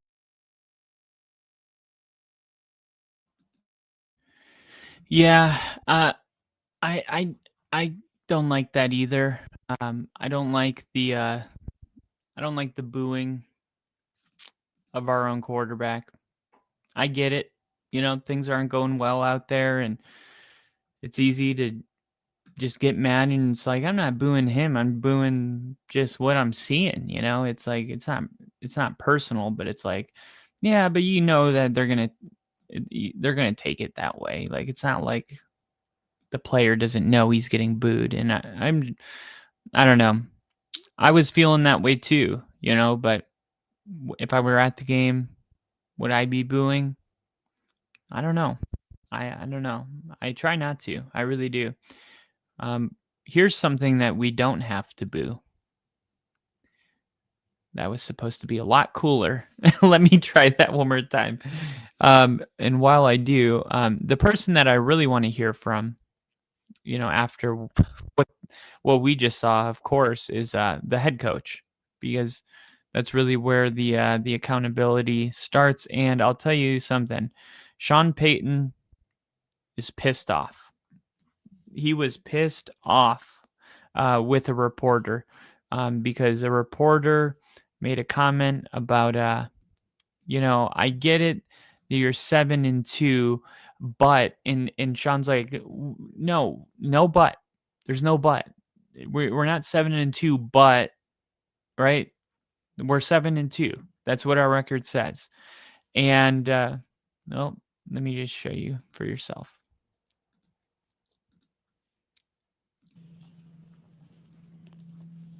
Excuse me, my voice is a little hoarse. Obviously, a hard-fought win. A lot of stuff for us to cover, and yet I'm real proud of the fight. Give Vegas credit. They came in here, they had a real good plan, did some things that were challenging. We got a punt, blocked a punt on the kicking game. Our defense was fantastic. Too many penalties on offense that put us in a hole, and that I got to be better also. But good win. Questions now. Coach, to your left, the defense, I think 7 consecutive drives at one point without allowing a first down. Just how impressive do they continue to be to you? Man, we knew. Look, when you play a divisional opponent, those type of games can go a lot of different directions. This one certainly, unfolded differently maybe than we would have thought, but that was significant. Sean, just first blush offensively, what kept you from? Yeah, we had, I would say, I think we had 8 penalties. Let's start there, and then when you take those penalties and you say, all right, I felt like it was a night where when it was 3rd down, I was looking on the wrong section of the 3rd down sheet, and when you get over there too much, it becomes difficult. they did some things in their defensive scheme base, versus some of our sub that maybe created some minus runs, but I was pleased that we closed it out. They knew we were going to run, we were going to run, and we were able to finish the game. So we'll look at that tape. We'll enjoy the win, and then be back at it Monday. Coach, to your left, the block punt that you talked about, how important was that to get that right there? I think, man, the just in such a low-scoring game, I felt like the first half, and I mentioned this at the end of half with the interview, the whole first half was spent, on our end of the field, starting with twice we were at the 1. And so I felt like the second half, and I said this to him at halftime, I said it's important we play this second half on their end of the field, and I think for the most part we did. It was a little windier than maybe expected, but yeah, I think the field position was something we felt would be real important. And so when you block a punt, I mean, it's significant. Sean, again, as you've said, your record says who you are. Exactly right. But, no, are you going to say but? No. What's your question? Are you comfortable with the script of just kind of how these games continue to be won? We're never comfortable as coaches, but there's no buts. So you're asking, am I comfortable as a coach? We're never satisfied. If my answer were to you, I'm comfortable, that'd be silly, right? So obviously we gotta clean up the penalties. We gotta clean up some of the execution, and that is an ongoing thing that probably never ends. Like I said, I don't like cutting people off, but I just got to say, I love this answer. This is an amazing answer. Once in a while, I love, because like there's something about me where I'm a little bit on the spectrum, and the thing about that is I will tell the truth, and there's these rules in society, these social constructs that we don't tell 100% truth, because humans are emotional beings. And then there's a percentage that just doesn't tell the truth all the time. And I notice I have interactions like this all the time where, I choose to just tell the truth, and it's like, and then I'm like, no, I'm not trying to be mean. Sometimes the truth sounds mean, but I'm not mad or anything like that. I'm just telling the truth. You ask me, are we comfortable with this script? Because you want to get a soundbite of Sean going, absolutely not. I'm not comfortable. Like, we suck today. But like, anybody that watched this game, anybody would have felt that this was a bad performance offensively. So as a reporter, like, you're asking an offensive play caller if he's comfortable with 5 of 15 on third down, 86 rushing yards for the entire game, 186 passing yards, 220 total yards. You're asking Sean Payton if he's comfortable with that. Of course he's not comfortable with that. But he makes a great point. If Denver would have won, there's not one game this year that I've been like, I feel really comfortable with where this team's at. I've been happy, but there's a difference between happy and comfortable. I mean, I could go back to even the Cowboys game. I was so pissed in the Cowboys game because we had penalties that took away touchdowns. We had drops. I mean, even the what was it? I think it was the Cowboys game. Sutton dropped one right in the end zone. Then we got a penalty and ended up having to punt it. It's like, we've had so many mistakes. Like, you can't come in 30th out of 32 teams in penalties, averaging 8.2 penalties per game. You can't do that and be comfortable, right? The drops, it's a constant theme, right? So every single game we've come away going, hey, we got the win, but there's a lot of room to improve. It felt like the fourth quarter of the Giants game was like, we now we know, like, okay, if we can, I'm not saying we have to score 33 every quarter, but if we can put something that looks like 75% of the Giants game, fourth quarter, if we can put 4 quarters together that look like that, all right. That's something that we can now talk about, but still, you're not comfortable because that's actually the scariest place to be as a coach, because it's like, what do I do now to make sure that complacency doesn't set in? Because now this team has actually fixed the mistakes. They're playing really good. We want them to know that, but at the same time, they're grown men. They know that, but we don't want it to like become monotonous, going through the motions, get complacent. All of a sudden you get beat, by Carolina and Green Bay, or, I think Carolina is good, but I'm just saying, like, this is the NFL. There's no such thing as like, how did you get beat by that team? And this is probably the thing that bothers me the most with fans, just regular NFL fans. They don't understand the difference between college and the NFL. Not that's a generalization. A large amount of fans don't understand that it is not an upset. I mean, sure, on paper it's an upset when, the Jets beat, the Packers or whatever. But these are NFL athletes. Like, they can put together a really good game plan. And like, oh, Brees Hall had a really good game. Like, these are amazing athletes. Garrett Wilson, had 2 catches, 2 touchdowns and 140 yards. And, Justin Fields, these are former first overall picks, the best athletes at their position in the entire nation just a couple years ago. Like, there's no, like, even the bad teams, it's like, yeah, we should beat those teams. But I hate when people act like, oh, if you, because here's what they do. If you beat those teams, they say, oh, it's just that team. It's just that team. But if you lose to those teams, it's how could you lose to that team? Right? It's like in the preseason, right? Bo Nix was a rookie. He went out in the preseason, lit it up, and everyone said it's just preseason. But I'm like, but if he was Patrick Mahomes doing it, you would say, of course, Mahomes looks great against those guys. He's Mahomes. Those are backups. So at the same time, it's like you are saying that there should be a talent difference between a really good quarterback and third, fourth string defenders guarding against a really good quarterback.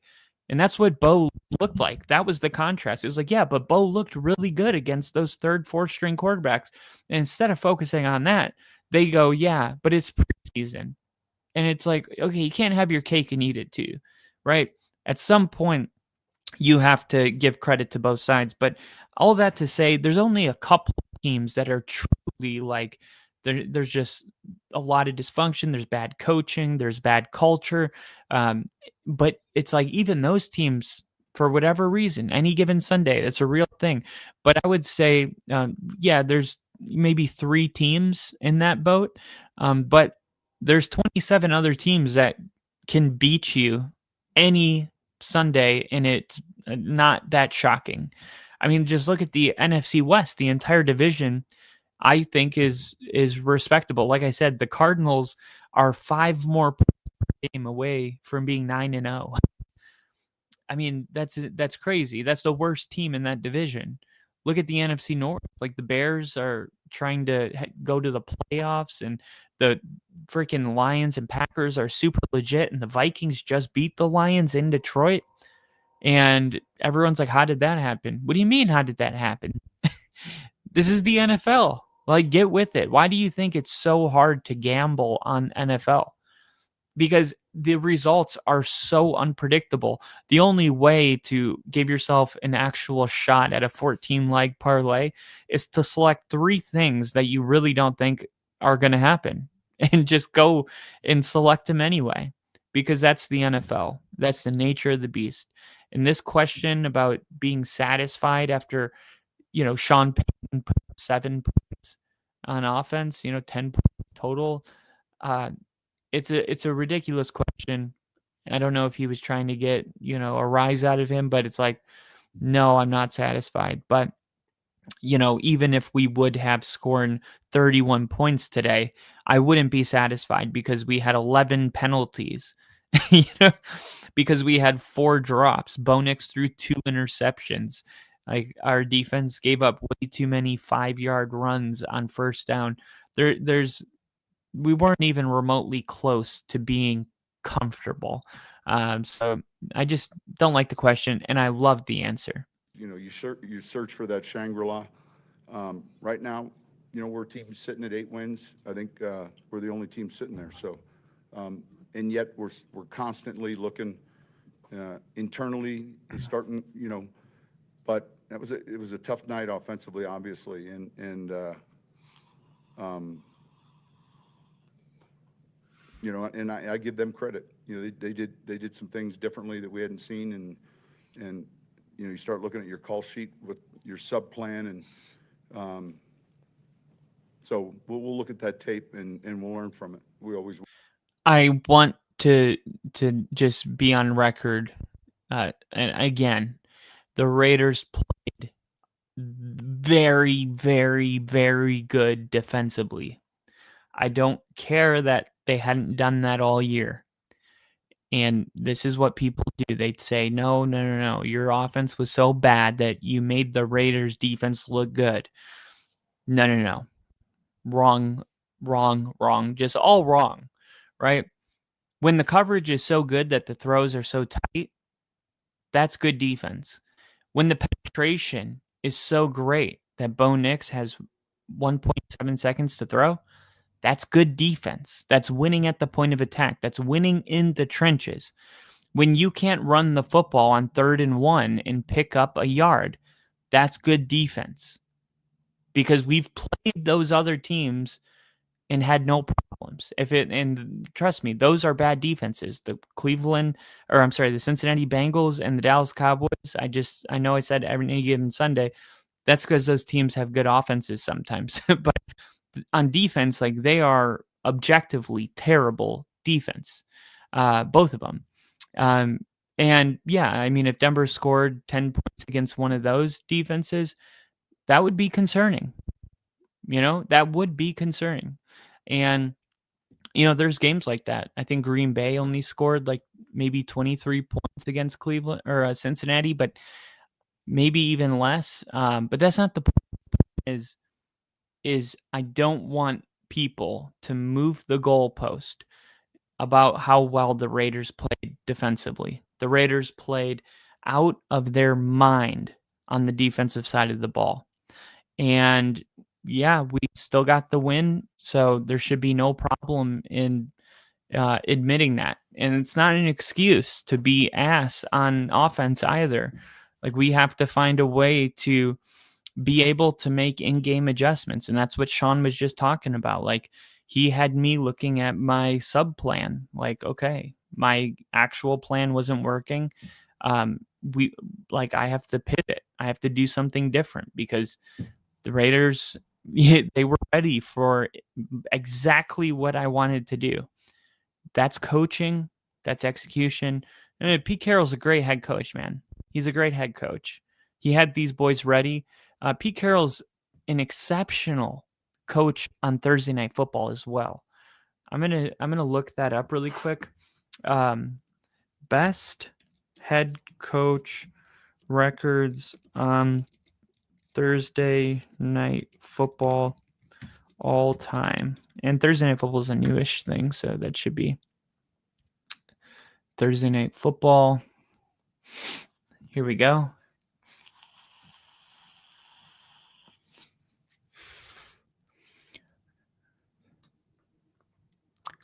It says, okay. Let's see. That's John Harbaugh. It's actually a really hard question to get an answer, at least in AI mode. Let me try somewhere else. Do you know Andy Reid is 21-4 following a bye week, best in NFL history? List of Thursday Night Football results. Mike Tomlin, Kansas City. Here we go. Sean McVay's stellar record, Rams Wire. Maybe they include other head coaches in this article. Sean McVay In their 7 Thursday night games with short rest, the Rams have outscored their opponents 205 to 158, the 5th best scoring margin of any team since 2017 in such games. Their 6 wins were tied for 3rd most in non-week 1 Thursday night games, and their average of 6.8 yards per play is the best in football. No, they're just pumping the Rams' tires there. Why is it so hard? Best records on Thursday Night Football. That's teams. Okay, that's teams. Okay. The Colts are 16-5-1, so they're the best NFL team on Thursday Night Football. Wow. Let's see. Seahawks. Well, it's changed a lot since Pete's been gone, probably. But he is a winning record. He is, let's see, 1 Colts, Eagles, Ravens, Cowboys, Patriots, Niners, Bills, Chiefs, Seahawks. So 9th best in the NFL on Thursday Night Football. I guess that's not as great as I thought.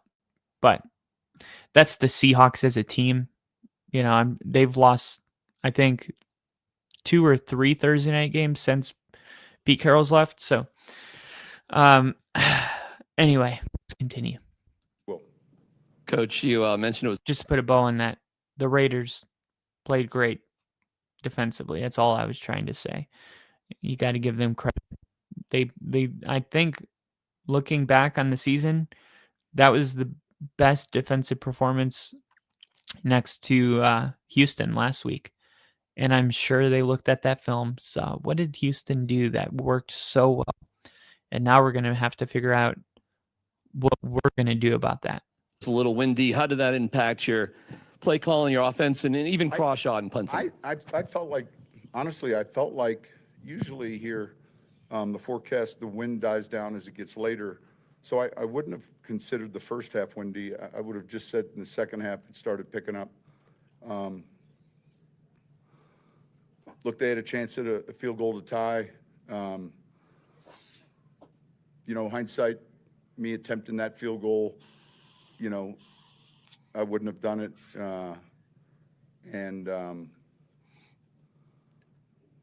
Yeah, but I don't think the win was the reason that game was a low-scoring game. I think both defenses played well.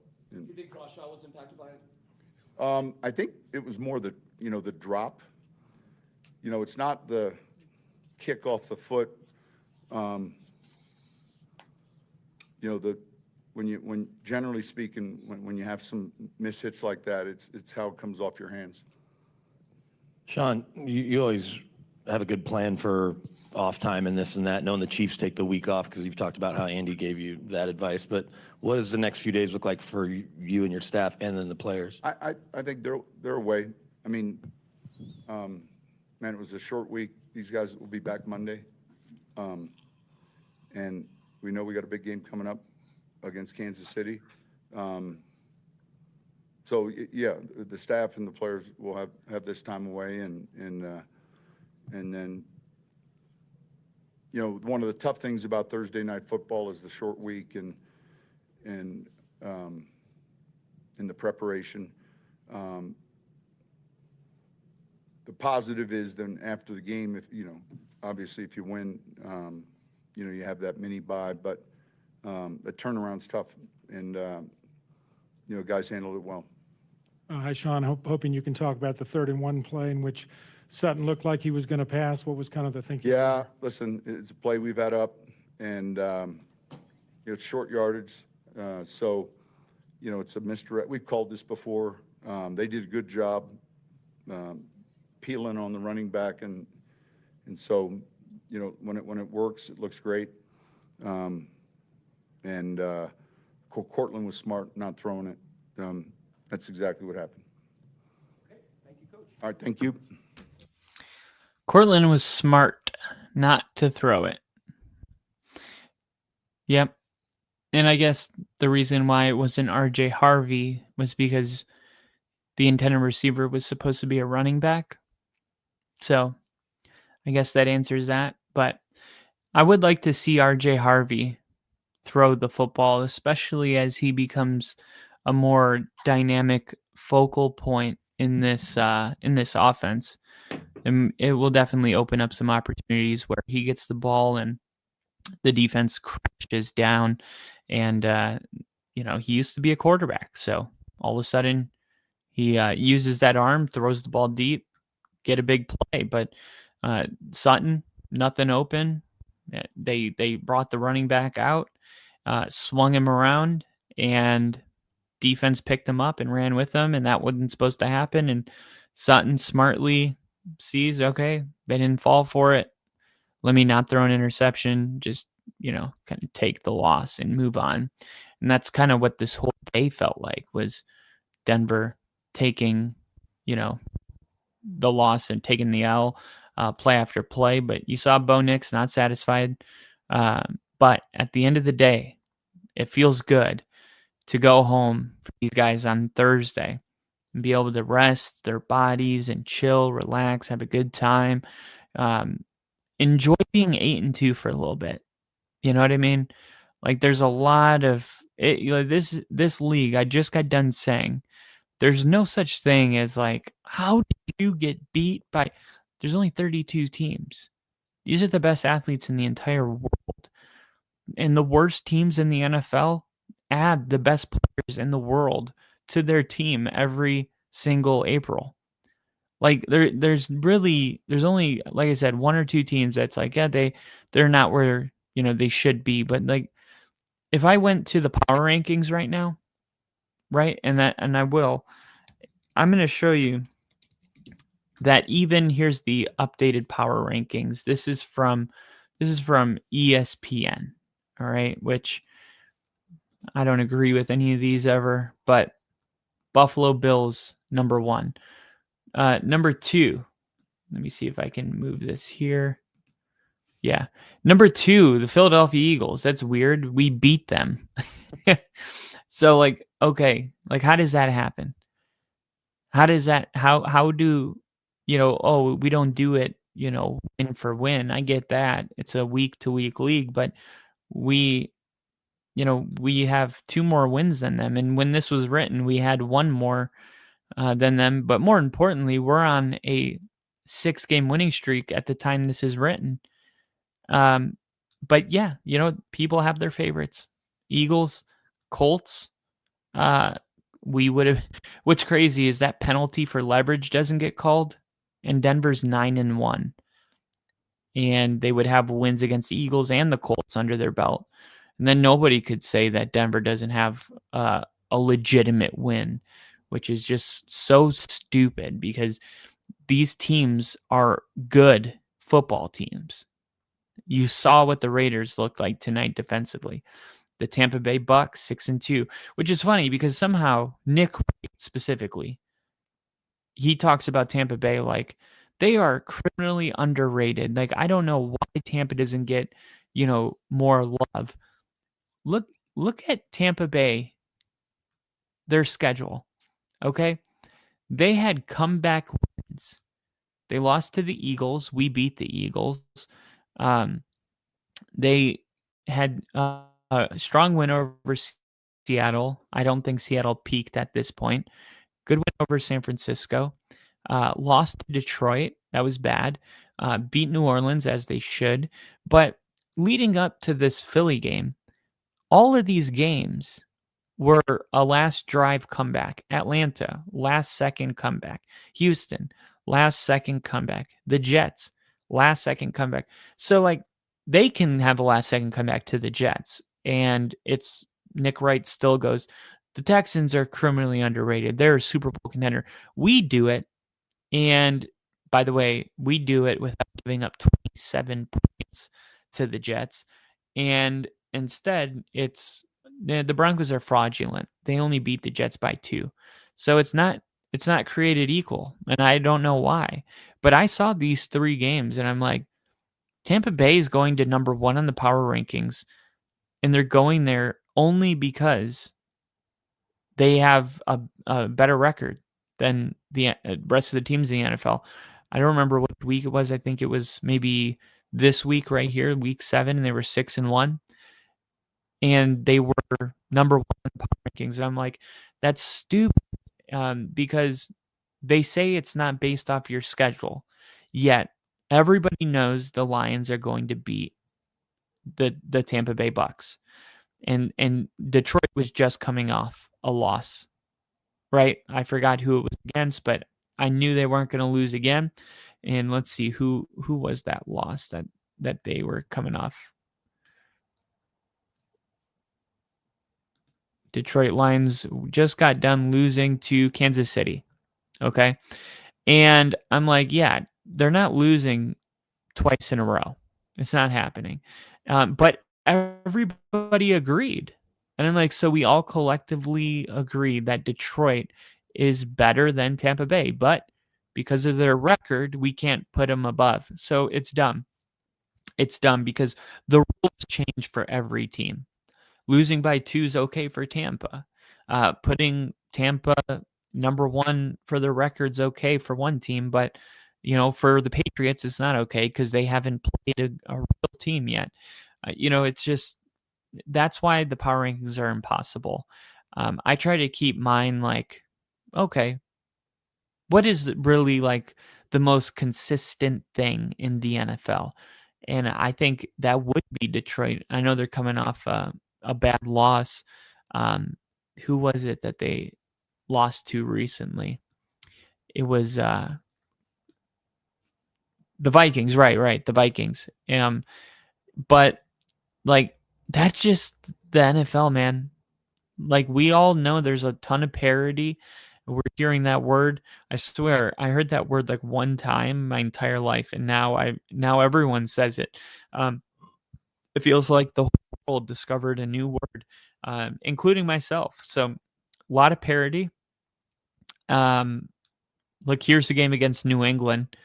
This is a fun one because here's a team that's lost a couple games to, the Eagles and Detroit, but they've beaten up on, the Niners had everybody hurt when they played the Niners. And then, Detroit, Houston, Atlanta, the Jets, whatever. But nobody says anything. But you look at New England's schedule, they have an even more, nobody maybe in the history of the NFL has had an easier schedule than New England. I would put it up against any year in the history of the league. Do yourself a favor and look at their schedule. And I just wrote about this. We got all the way to week 8, and 6 of their 8 opponents averaged 3 wins per team, which would have all 3-5. I mean, it is truly incredible. The Raiders, they lost. Miami, they won. Pittsburgh lost. And then they've won all these. Carolina, Buffalo's a good win, right? But like I said, it's a divisional game. And even in a year where the Patriots were 4-12, they could beat Buffalo because that's just how it works. That's how divisional games work. So we need to take this game and isolate it for a second and put it over here, right? We can't use this to say that all of this is justified because of this, because then we're not leaving any room for a divisional opponent to just be challenging. No, you got the best of us that day. It's a divisional opponent. You know us well. So we have to be careful with how we justify an entire 10 games because of one game. Because look, New Orleans, Tennessee, Cleveland, Atlanta, Miami, the Raiders. They lost to the Raiders, but the Raiders can be good. We saw that today. Look, the Jets, the Bengals, the Giants. Then they got Buffalo again. Okay, and then Baltimore's going to be tough. The Jets, Miami, Washington, Minnesota, the Giants. Wait, that's the preseason. Miami, the Jets, the Giants, Cincinnati, the Jets, Cleveland, Tennessee, New Orleans, Carolina, Miami, the Raiders. Like, this is insane. This is an insane schedule. So I say all of that to say, like, I feel like the Patriots and the Bucks are very similar, where it's like Maybe Tampa hasn't played as bad of teams, but the teams are closer to mediocre, and Tampa's barely beat them, which is just as bad as beating a really bad team by 10. That's what's not. I mean, it levels out. So Tampa Bay is one of those teams that there are people that believe this is a Super Bowl caliber team, and there's people that think the Bucs do this every year.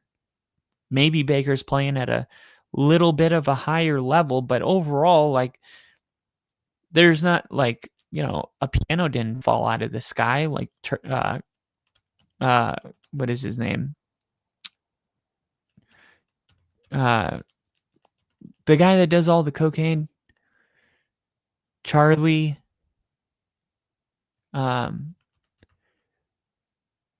Whatever. It's late. Yeah, a piano didn't fall out of the room. Like, Tampa Bay's, this is what I expect. But look at this: New England, Buffalo, the Rams. We're gonna learn quite a bit about Tampa Bay, aren't we? Right? Especially this next game, because we're gonna learn about Tampa Bay and New England. We're gonna learn about both of them. Then we're gonna see them play Buffalo again, and I mean, New England could lose both of those games. All right, no, we're talking about the Bucs right now. Then they're going to play Buffalo and the Rams. So there is very good possibility that the Bucs lose all 3 of these, and then they're going to be a 6-5 team. And you're going to think, okay, why did I think they were the best team in the NFL week 6? Oh, because they had the best record. Right. Don't do that. Don't fall for that. Look, the Patriots will probably finish with the best record in the NFL. I don't think that they're a top 5 team. I think they're top 7.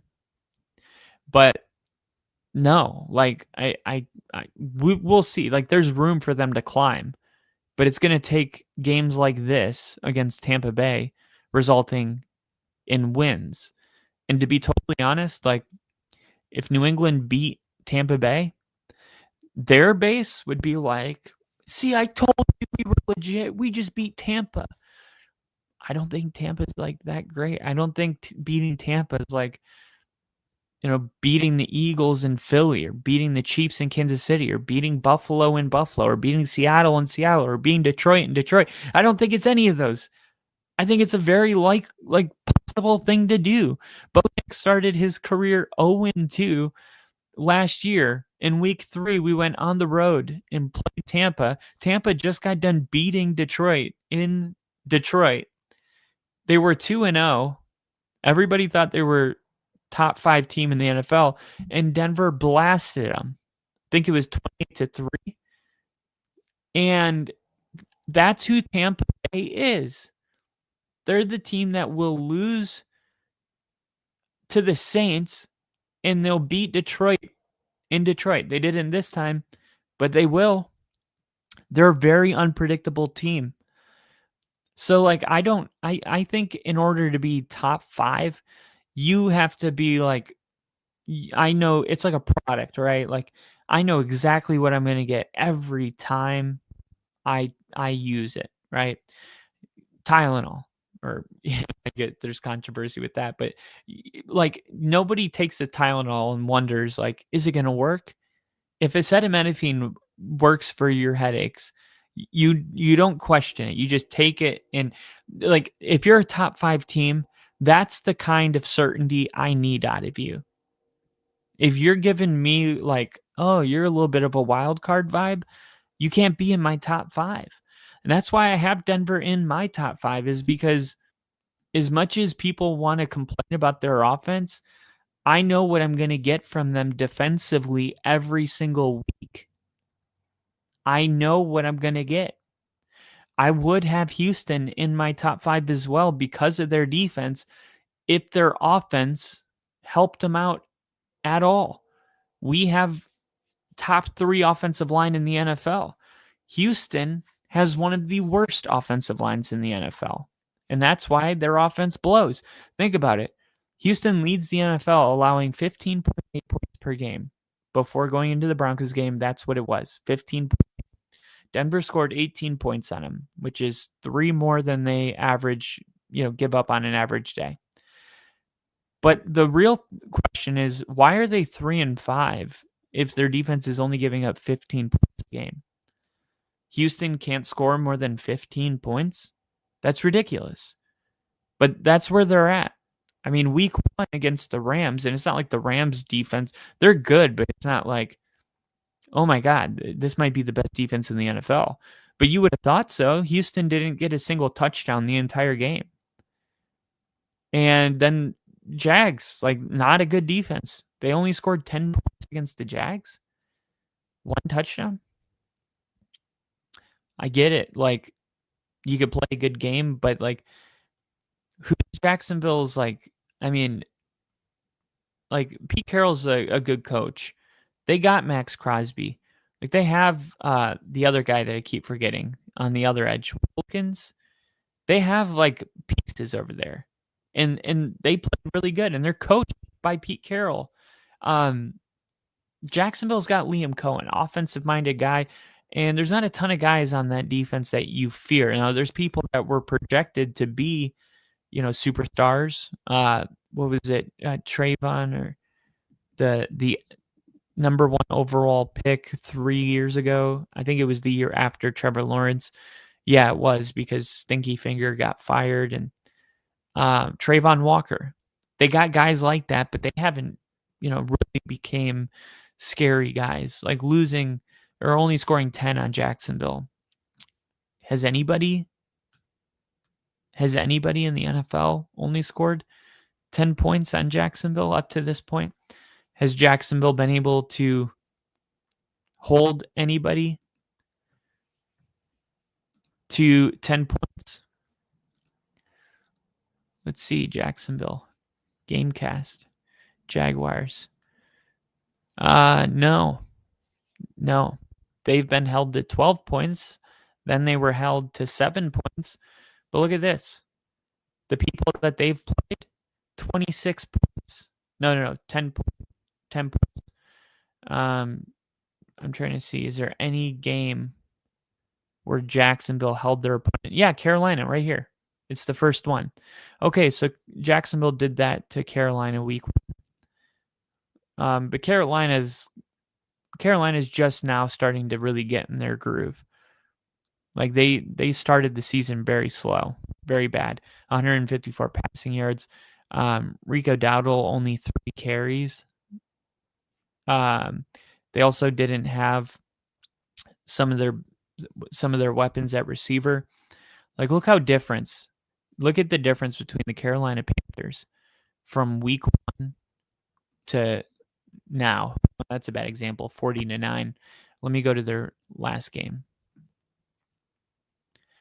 Box score, 16-13. Bryce Young had 100 passing yards, but Rico had 100 passing yards.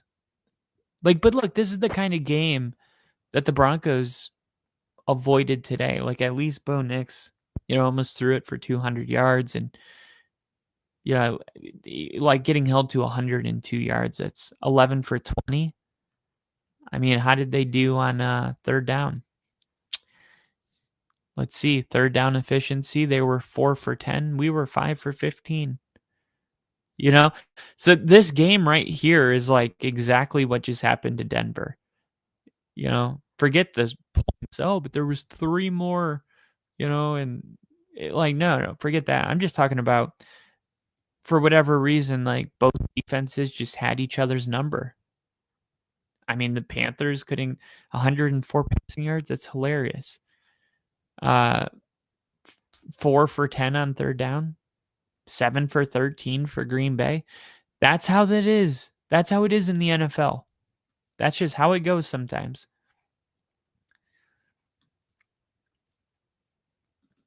So anyone want to explain what was going on? Because what is this season anymore?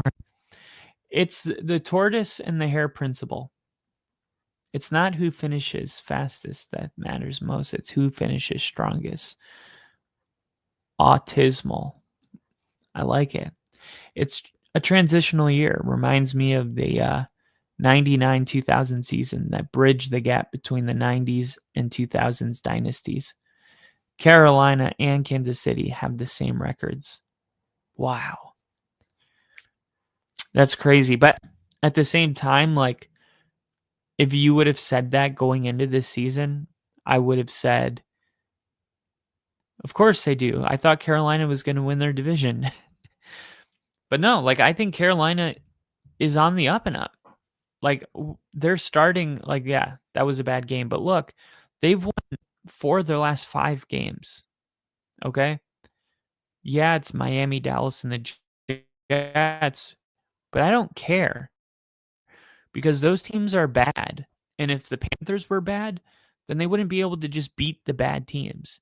And yeah, they barely beat the Dolphins and they barely beat the Cowboys and, you know, the Jets 16-3. I think that's exactly what our score was.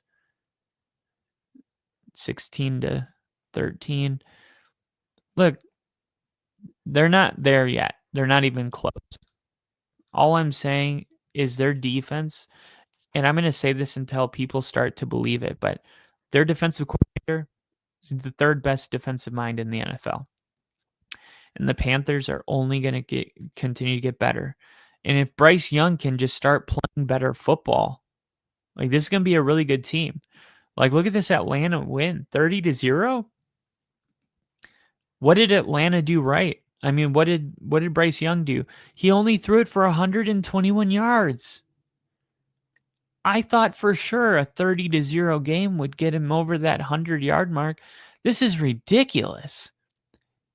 Is Bryce Young, like, seriously, at this point, wasn't there a game where he got hurt and they had to start Sam Darnold? What was the Sam Darnold game? Was it Buffalo? Let me see. Box score. Andy Dalton, 175 yards. It's not even just Bryce Young. That's insane, man. Is there one game where Bryce Young threw it for over 100 yards? Like, I didn't even mean to go down this rabbit hole, but 138. Holy crap. 138. This is crazy. Surely the Dallas game. I mean, the Cowboys. Yeah, almost 300 yards. Oh, no, wrong team. 199. Oh, my God. Even against the frickin' Dallas Cowboys. Oh, my gosh. That's the real test. Like, if you can't throw for 200 yards on the Dallas Cowboys, you have a problem. Box score. 198 yards against the Dolphins. Dude, am I about to break some major news? Because I'm going to get a picture of Bryce Young immediately and make a little thing. Bryce Young has not thrown for over 200 yards once this year, and it's going to blow up. That was the Miami game. Let's go to the New England game.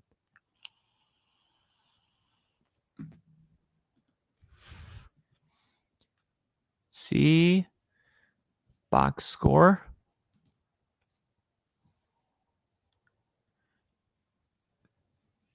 $150. I looked over here and I was like, oh, 203. 150. Why does Andy Dalton have like 60 yards in every game? And what are they doing? Are they bringing him in on 3rd down? It's kind of weird. It's like the 3rd game. All right. Well, we already tried the Atlanta game, so no need to check that. There's only 2 more left. Arizona. At this point, I already have a major story. Bryce Young, 328 yards. Okay, why? The Cardinals are good. See, that's fucking, sorry for cussing. That's weird, okay? That is like very, very weird. This guy can't throw over 200 yards in games that he wins 30-0, in games against the Dallas Cowboys. Then he goes against the Arizona Cardinals, who the Cardinals are, I mean, look, they're giving up passing yards wise. I think they're about 15 or 16 opponent passing yards per game. Arizona, they're 23rd. They're 23rd. So like they're the same as Tampa Bay. They're New England's 223. They're at 231. They're 7 yards more per game than San Francisco and New England. I mean, you go out there, 231 yards allowed per game. And what was it again? 328. Oh, he threw it 55 times. But still, like, damn, I mean, 320 passing yards. But look at this, Rico Dowdle. He wasn't involved. He wasn't involved in the game yet. So that's what's going on. The Panthers aren't throwing it 55 times, and they don't need to, because now they found out that they have the best running back in the NFL this year. People don't realize, like, Jonathan Taylor's been on everybody's thing, like, oh, Jonathan Taylor's the best running back in the NFL. Let me show you something, okay? This is currently, right, the rushing yard leaders in the NFL, okay? Share this tab instead. Look at this. This is rushing yards. Jonathan Taylor, James Cook, J.K. Dobbins. Well, he just played an extra game, so it's not fair. Rico Dowdle is really third, not J.K. Dobbins. Rico Dowdle, 735 yards, 132 yards from James Cook, and 130 yards from Jonathan Taylor. 130 yards from Jonathan Taylor. There's only one thing. Rico Dowdle, week 1. Rico Dowdle had 3 carries.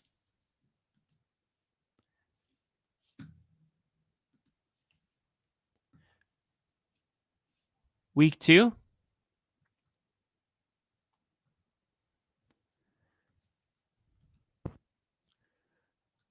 Rico Dowdle had 6 carries. Week 3,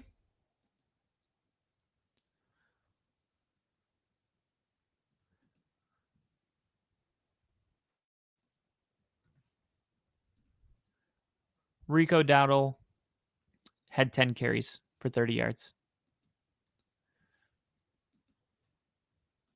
Week 4,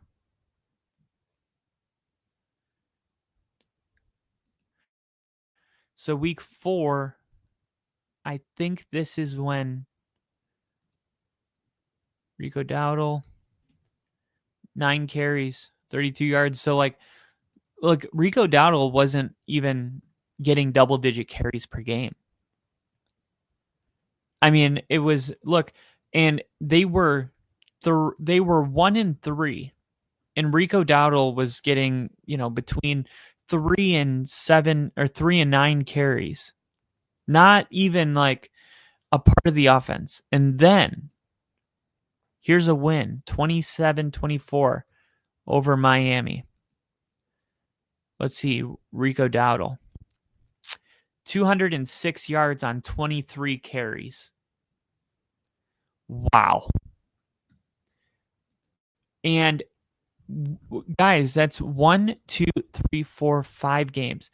He's played 5 games. 1, 2, 3, 4 games. That's him not being a starter for almost 50% of this year. 50% of this year, Rico Dowdle has not been even a relevant part of the team. And now he's third. It's fourth now because JK, like I said, just got done with the game. It's third, and Rico Dowdle's third, and he's 130 yards away from James Cook and 130 160 yards away from Jonathan Taylor. 160 yards away from Jonathan Taylor in 50% of the games. I mean, you guys realize how crazy that is, right? And then it's like, oh, he had 200 yards. Of course, he's not going to do that again. He can't.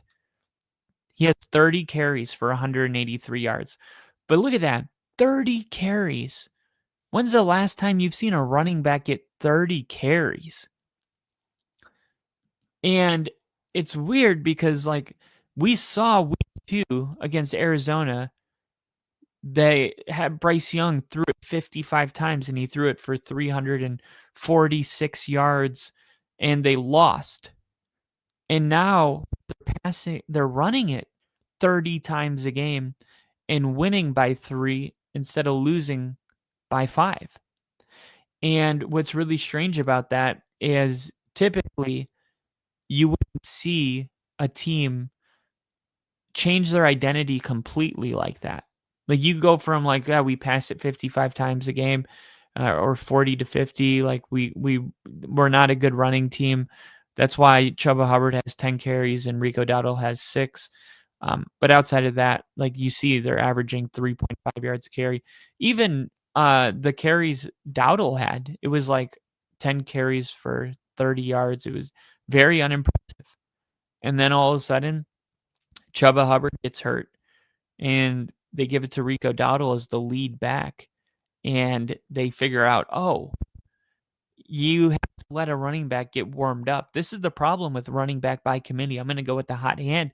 Sometimes you don't leave him in long enough to get hot. He has to get a feel for the game. And, after they have one series where you're not getting the results immediately, you pull him out, he gets cold again. That only works for some running backs. Like David Montgomery and Jahmyr Gibbs got a good thing going. But clearly, like, Rico Dowdle, benefited from not being pulled out after, 2 carries per quarter. He really needed the workload because that's back-to-back games with almost 200 yards on the ground. Then you get to the Jets game, which would be Rico Dowdle's 3rd game as the full-time running back. And Chuba Hubbard was back healthy. And look, they're trying to do it. They're trying to split the workload. They're like, all right, well, Chuba Hubbard's healthy. We can't just, like, bench him now. So they get cute. And they split it almost evenly. But look, Rico Dowdle's got 80 yards. Chuba Hubbard, 14 carries for 31 yards. I mean, you guys can do math. That's 2 yards, 2.2 yards a carry. That's terrible. That is disgustingly gross. So then the Panthers have a decision to make. Are we going to continue to do this running back split the workload? And they go into the Buffalo game. And Rico Dowdle gets 8 carries. 54 yards. Chuba Hubbard, they give him 12. And I think that had more to do with the fact that they were getting blown out so bad that they didn't want to hurt Rico Dowdle. So they gave the carries to Chuba Hubbard.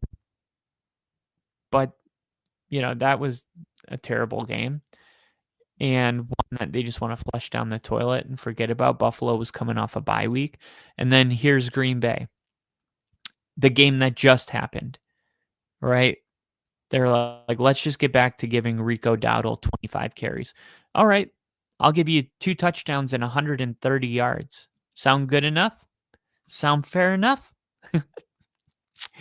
And that's how the Panthers got to 5-4. One guy, Rico Dowdle. And I never thought I'd say it. Like, Rico Dowdle's looking like an MVP.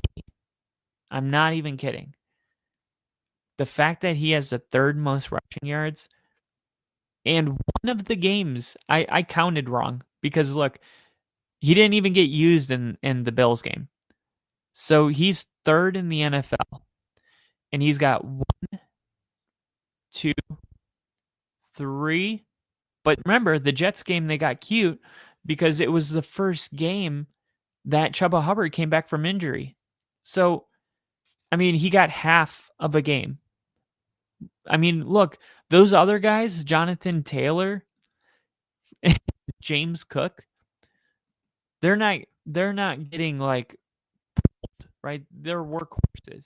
James Cook less than Jonathan Taylor, but for the most part, like like nobody's like splitting the workload with Jonathan Taylor.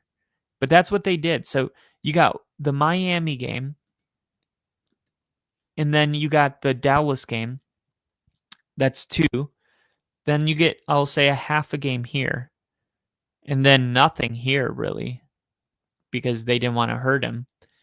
And then a full game. So you got 3.5 games out of 9. 1, 2, 3, 4, 5, 6, 7, 8, 9. So these other guys they've played 9 games and they have 895, 867. Rico Dowdle has 3.5, basically. I mean, he was getting a little bit of carries, but we'll call it 4 just to be fair. We'll call it 4 even. I'll even give you 4.5. Fuck, even take 5. Who cares? These other guys have had almost 10 games, and you got a guy that's been running for 3.5 games, and he's in 3rd place. That's why I said I don't know, like, if Rico Dowdle can keep this up, I would be shocked because it would be one of the all-time great stories of the NFL. And I think it's worth remembering that this guy's only 27 years old. And something that's interesting is I remember where I was when Derrick Henry broke out, because my buddy in the Navy is a big Jags fan, and I was at his house watching the Titans-Jags game. Titans-Jags, and I remember Derrick Henry taking an outside run, 99 yards. Derrick Henry, 99-yard touchdown. And that was December 6, 2018. Okay. So here is that game. Titans won 30-0. And let's see what that box score looked like. By the way, Derrick Henry was on his way to being a bust. 17 carries for 238 yards and 4 touchdowns with a 99-yard touchdown. That's what Derrick Henry did. Okay. This is 2018, December. It's very similar, right? We're in November. 2018. This guy was drafted in 2016. Okay. So he was going into his 3rd year in the NFL, basically December, the 3rd year. 3rd year. Rico Dowdle is 27 years old in his 6th season. So yeah, it's a little bit later than Derrick Henry, but it's possible that this guy has been this good all along, and nobody gave him the opportunity to be the starting running back. I mean, he played with Dallas in 2020. I mean, Zeke was the 2020, the Dallas Cowboys in 2020. Let me just pick a random game and see the box score.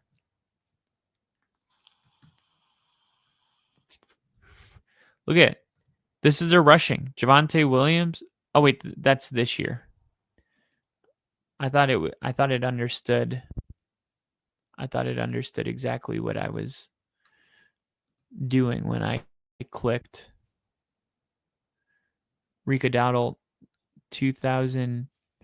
Well, let's just see. I mean, it'll tell me he played games played 15, carry 7. He had 7 carries. Okay, he had 7 carries. He must have gotten hurt. Why did he get 7 carries? Not sure. But 2021, he doesn't have a bar. he doesn't have a bar. Let me see if his bio gives us any information. This guy's turning into one of the great mysteries this year. That's his bio? His biography? Doesn't it have to have words?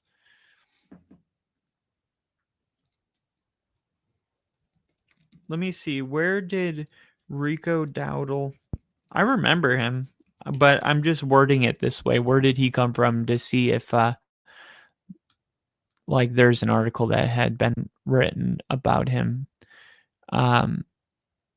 Rico Dowdle, 5 things to know about Rico Dowdle. Okay, as grades from various publications trickled in on the heels of free agency, the Panthers consistently received an A for a particular late edition. Running back Rico Dowdle. Oh yeah, remember Jonathan Brooks suffered the ACL tear last season. That's crazy that Jonathan Brooks, he was the best running back in the draft 2 years ago. And he'll be out all year this year. He was coming off an injury and then he re-injured it, but it's crazy that like Dowdle was like a contingency plan. And they also paid Chuba Hubbard because of how well he did. And now the Panthers they're like, this is a great problem to have, but this is crazy. This is like when the Seahawks paid Matt Flynn $100 million and Russell Wilson was drafted in the 4th round or whatever it was, and 3rd round, and then all of a sudden was balling out in the preseason. They're like, I don't know, how are we not going to play this guy? And it's like, sorry, like, who cares who gets the money as long as we have a good quarterback, right? Carolina general manager Dan Morgan agreed to terms with the former Cowboys running back Dowdle to a 1-year deal. The former undrafted free agent spent 4 seasons in Dallas and became a starter in 2024. So he became a starter last year. Dowdle is a Carolina boy through and through. He spent his childhood in South Carolina. In 8th grade, the Dowdle family moved to Asheville, where the running back attended high school. He committed to South Carolina for college and spent 4 years in Columbia, 2016 to 2019. Isn't Columbia an Ivy League school? Posting 2 seasons of 650 rushing yards with Gamecocks, Dowdle also proved his prowess as a receiving threat out of the backfield, averaging 15.5 receptions per season. Still, nothing crazy, right? 650 rushing yards, nothing like insane. Dowdle's senior year of high school, this is high school.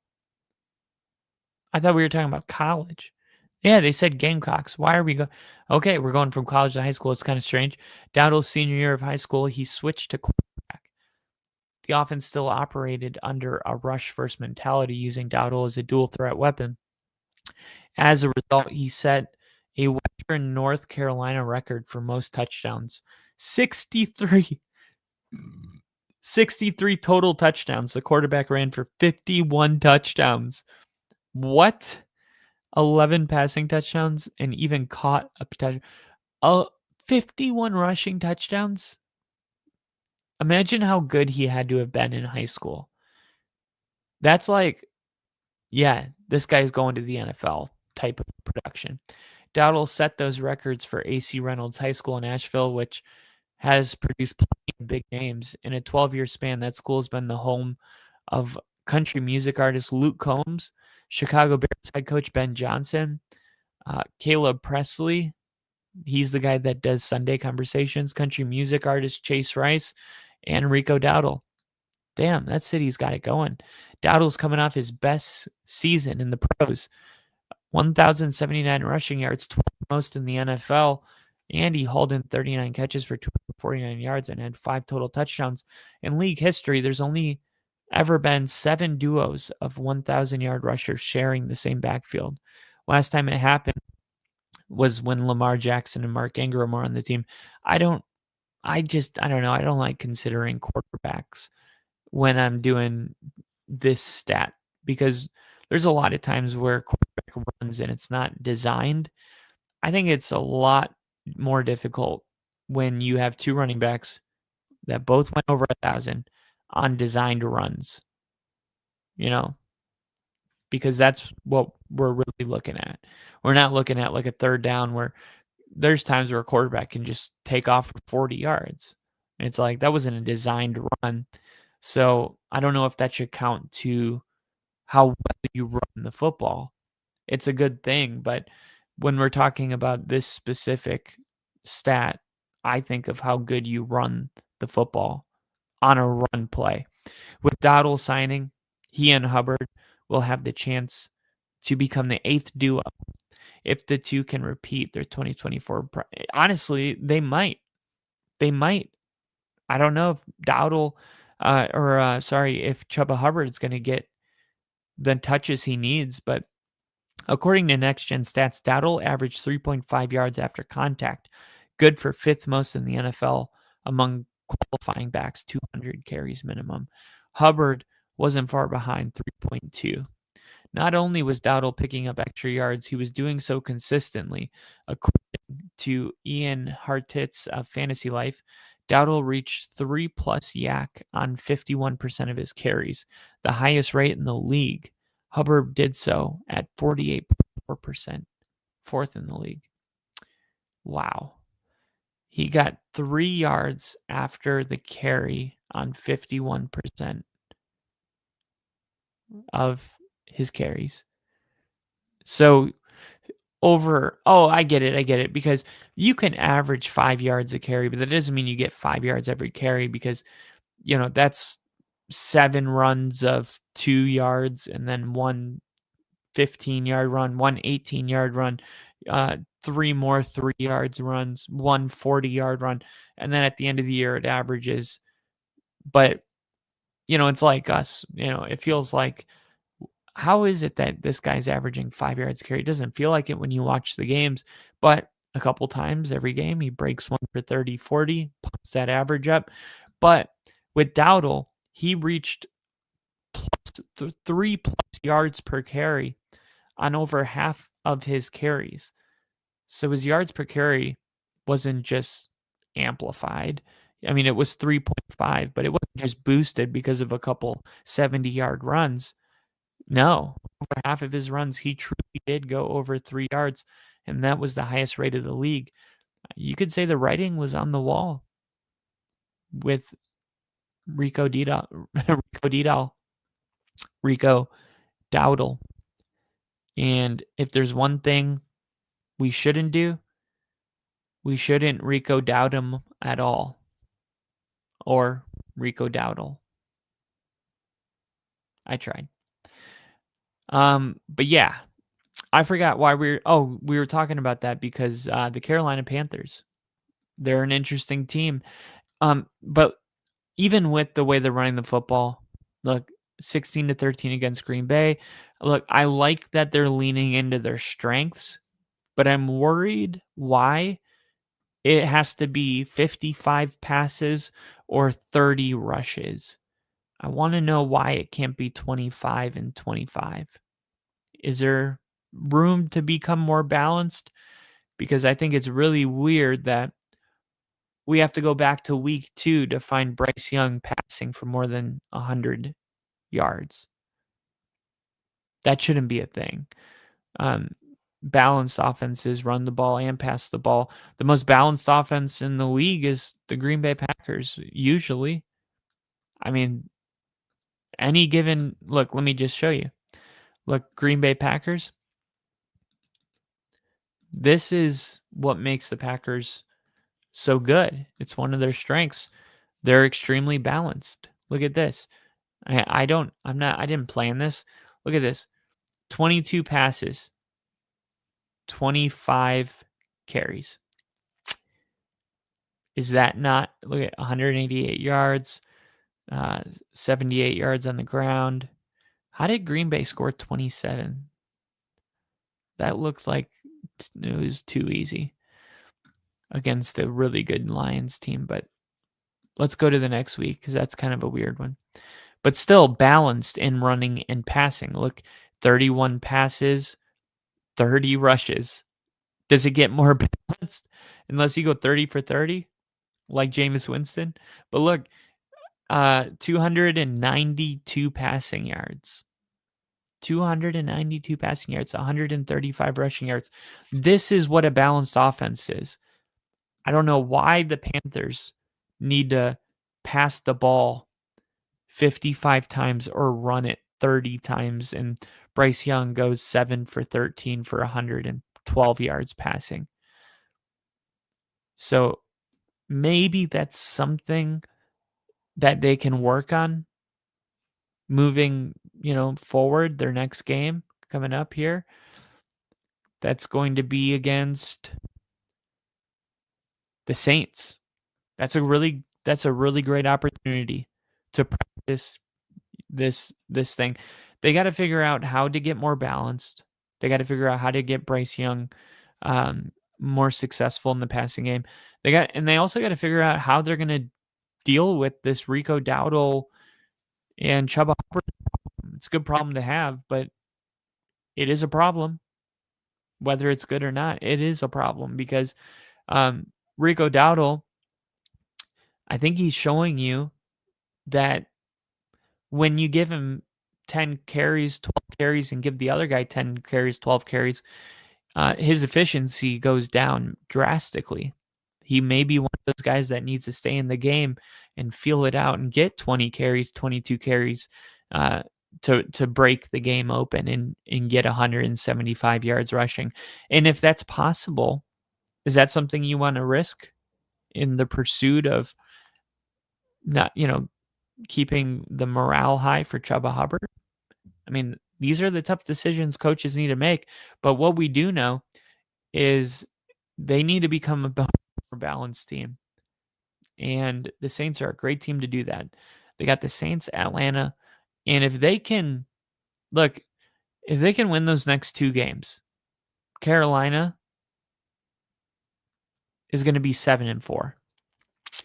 All they have to do is beat the Saints in Atlanta, and they're 7-4. And then they have a game against the Niners and the Rams. And look, as a 7-4 team, there's going to be people that are like, they're legit. There's going to be people that are like, no, they're not. But isn't it cool if they do get to 7-4 and beat the Saints and Falcons, that they have an opportunity to end that conversation if they win their next two games? Because the 49ers game, guess what? 7:15 p.m. November 24th, which is 7/14/21. That's Thursday. That's a Thursday because 21 days. No, that's a Sunday. What is November 24th? If today is the 7th and it's Friday, that means 2 weeks from now, it would be the 21st on a Friday, which means the 22nd would be Saturday and the 23rd would be a Sunday, which would make the 24th a Monday. Yep, Monday Night Football. So, yeah, Carolina wins their next two games, and all of a sudden, everyone's like having this debate about if they're for real. And if they clean this up and figure out how to get this balance going, all of a sudden, it's Monday Night Football in front of the world. If they beat the 49ers, the players know they'll have a chance to end this narrative once and for all. But all right, I got to get out of here because I got to run to the gas station. They close at 2 a.m. But thanks, guys, for listening to my post-game recap. Tomorrow, I'm going to be going live, going through all of my predictions for Sunday football and hitting major news. So thank you for watching.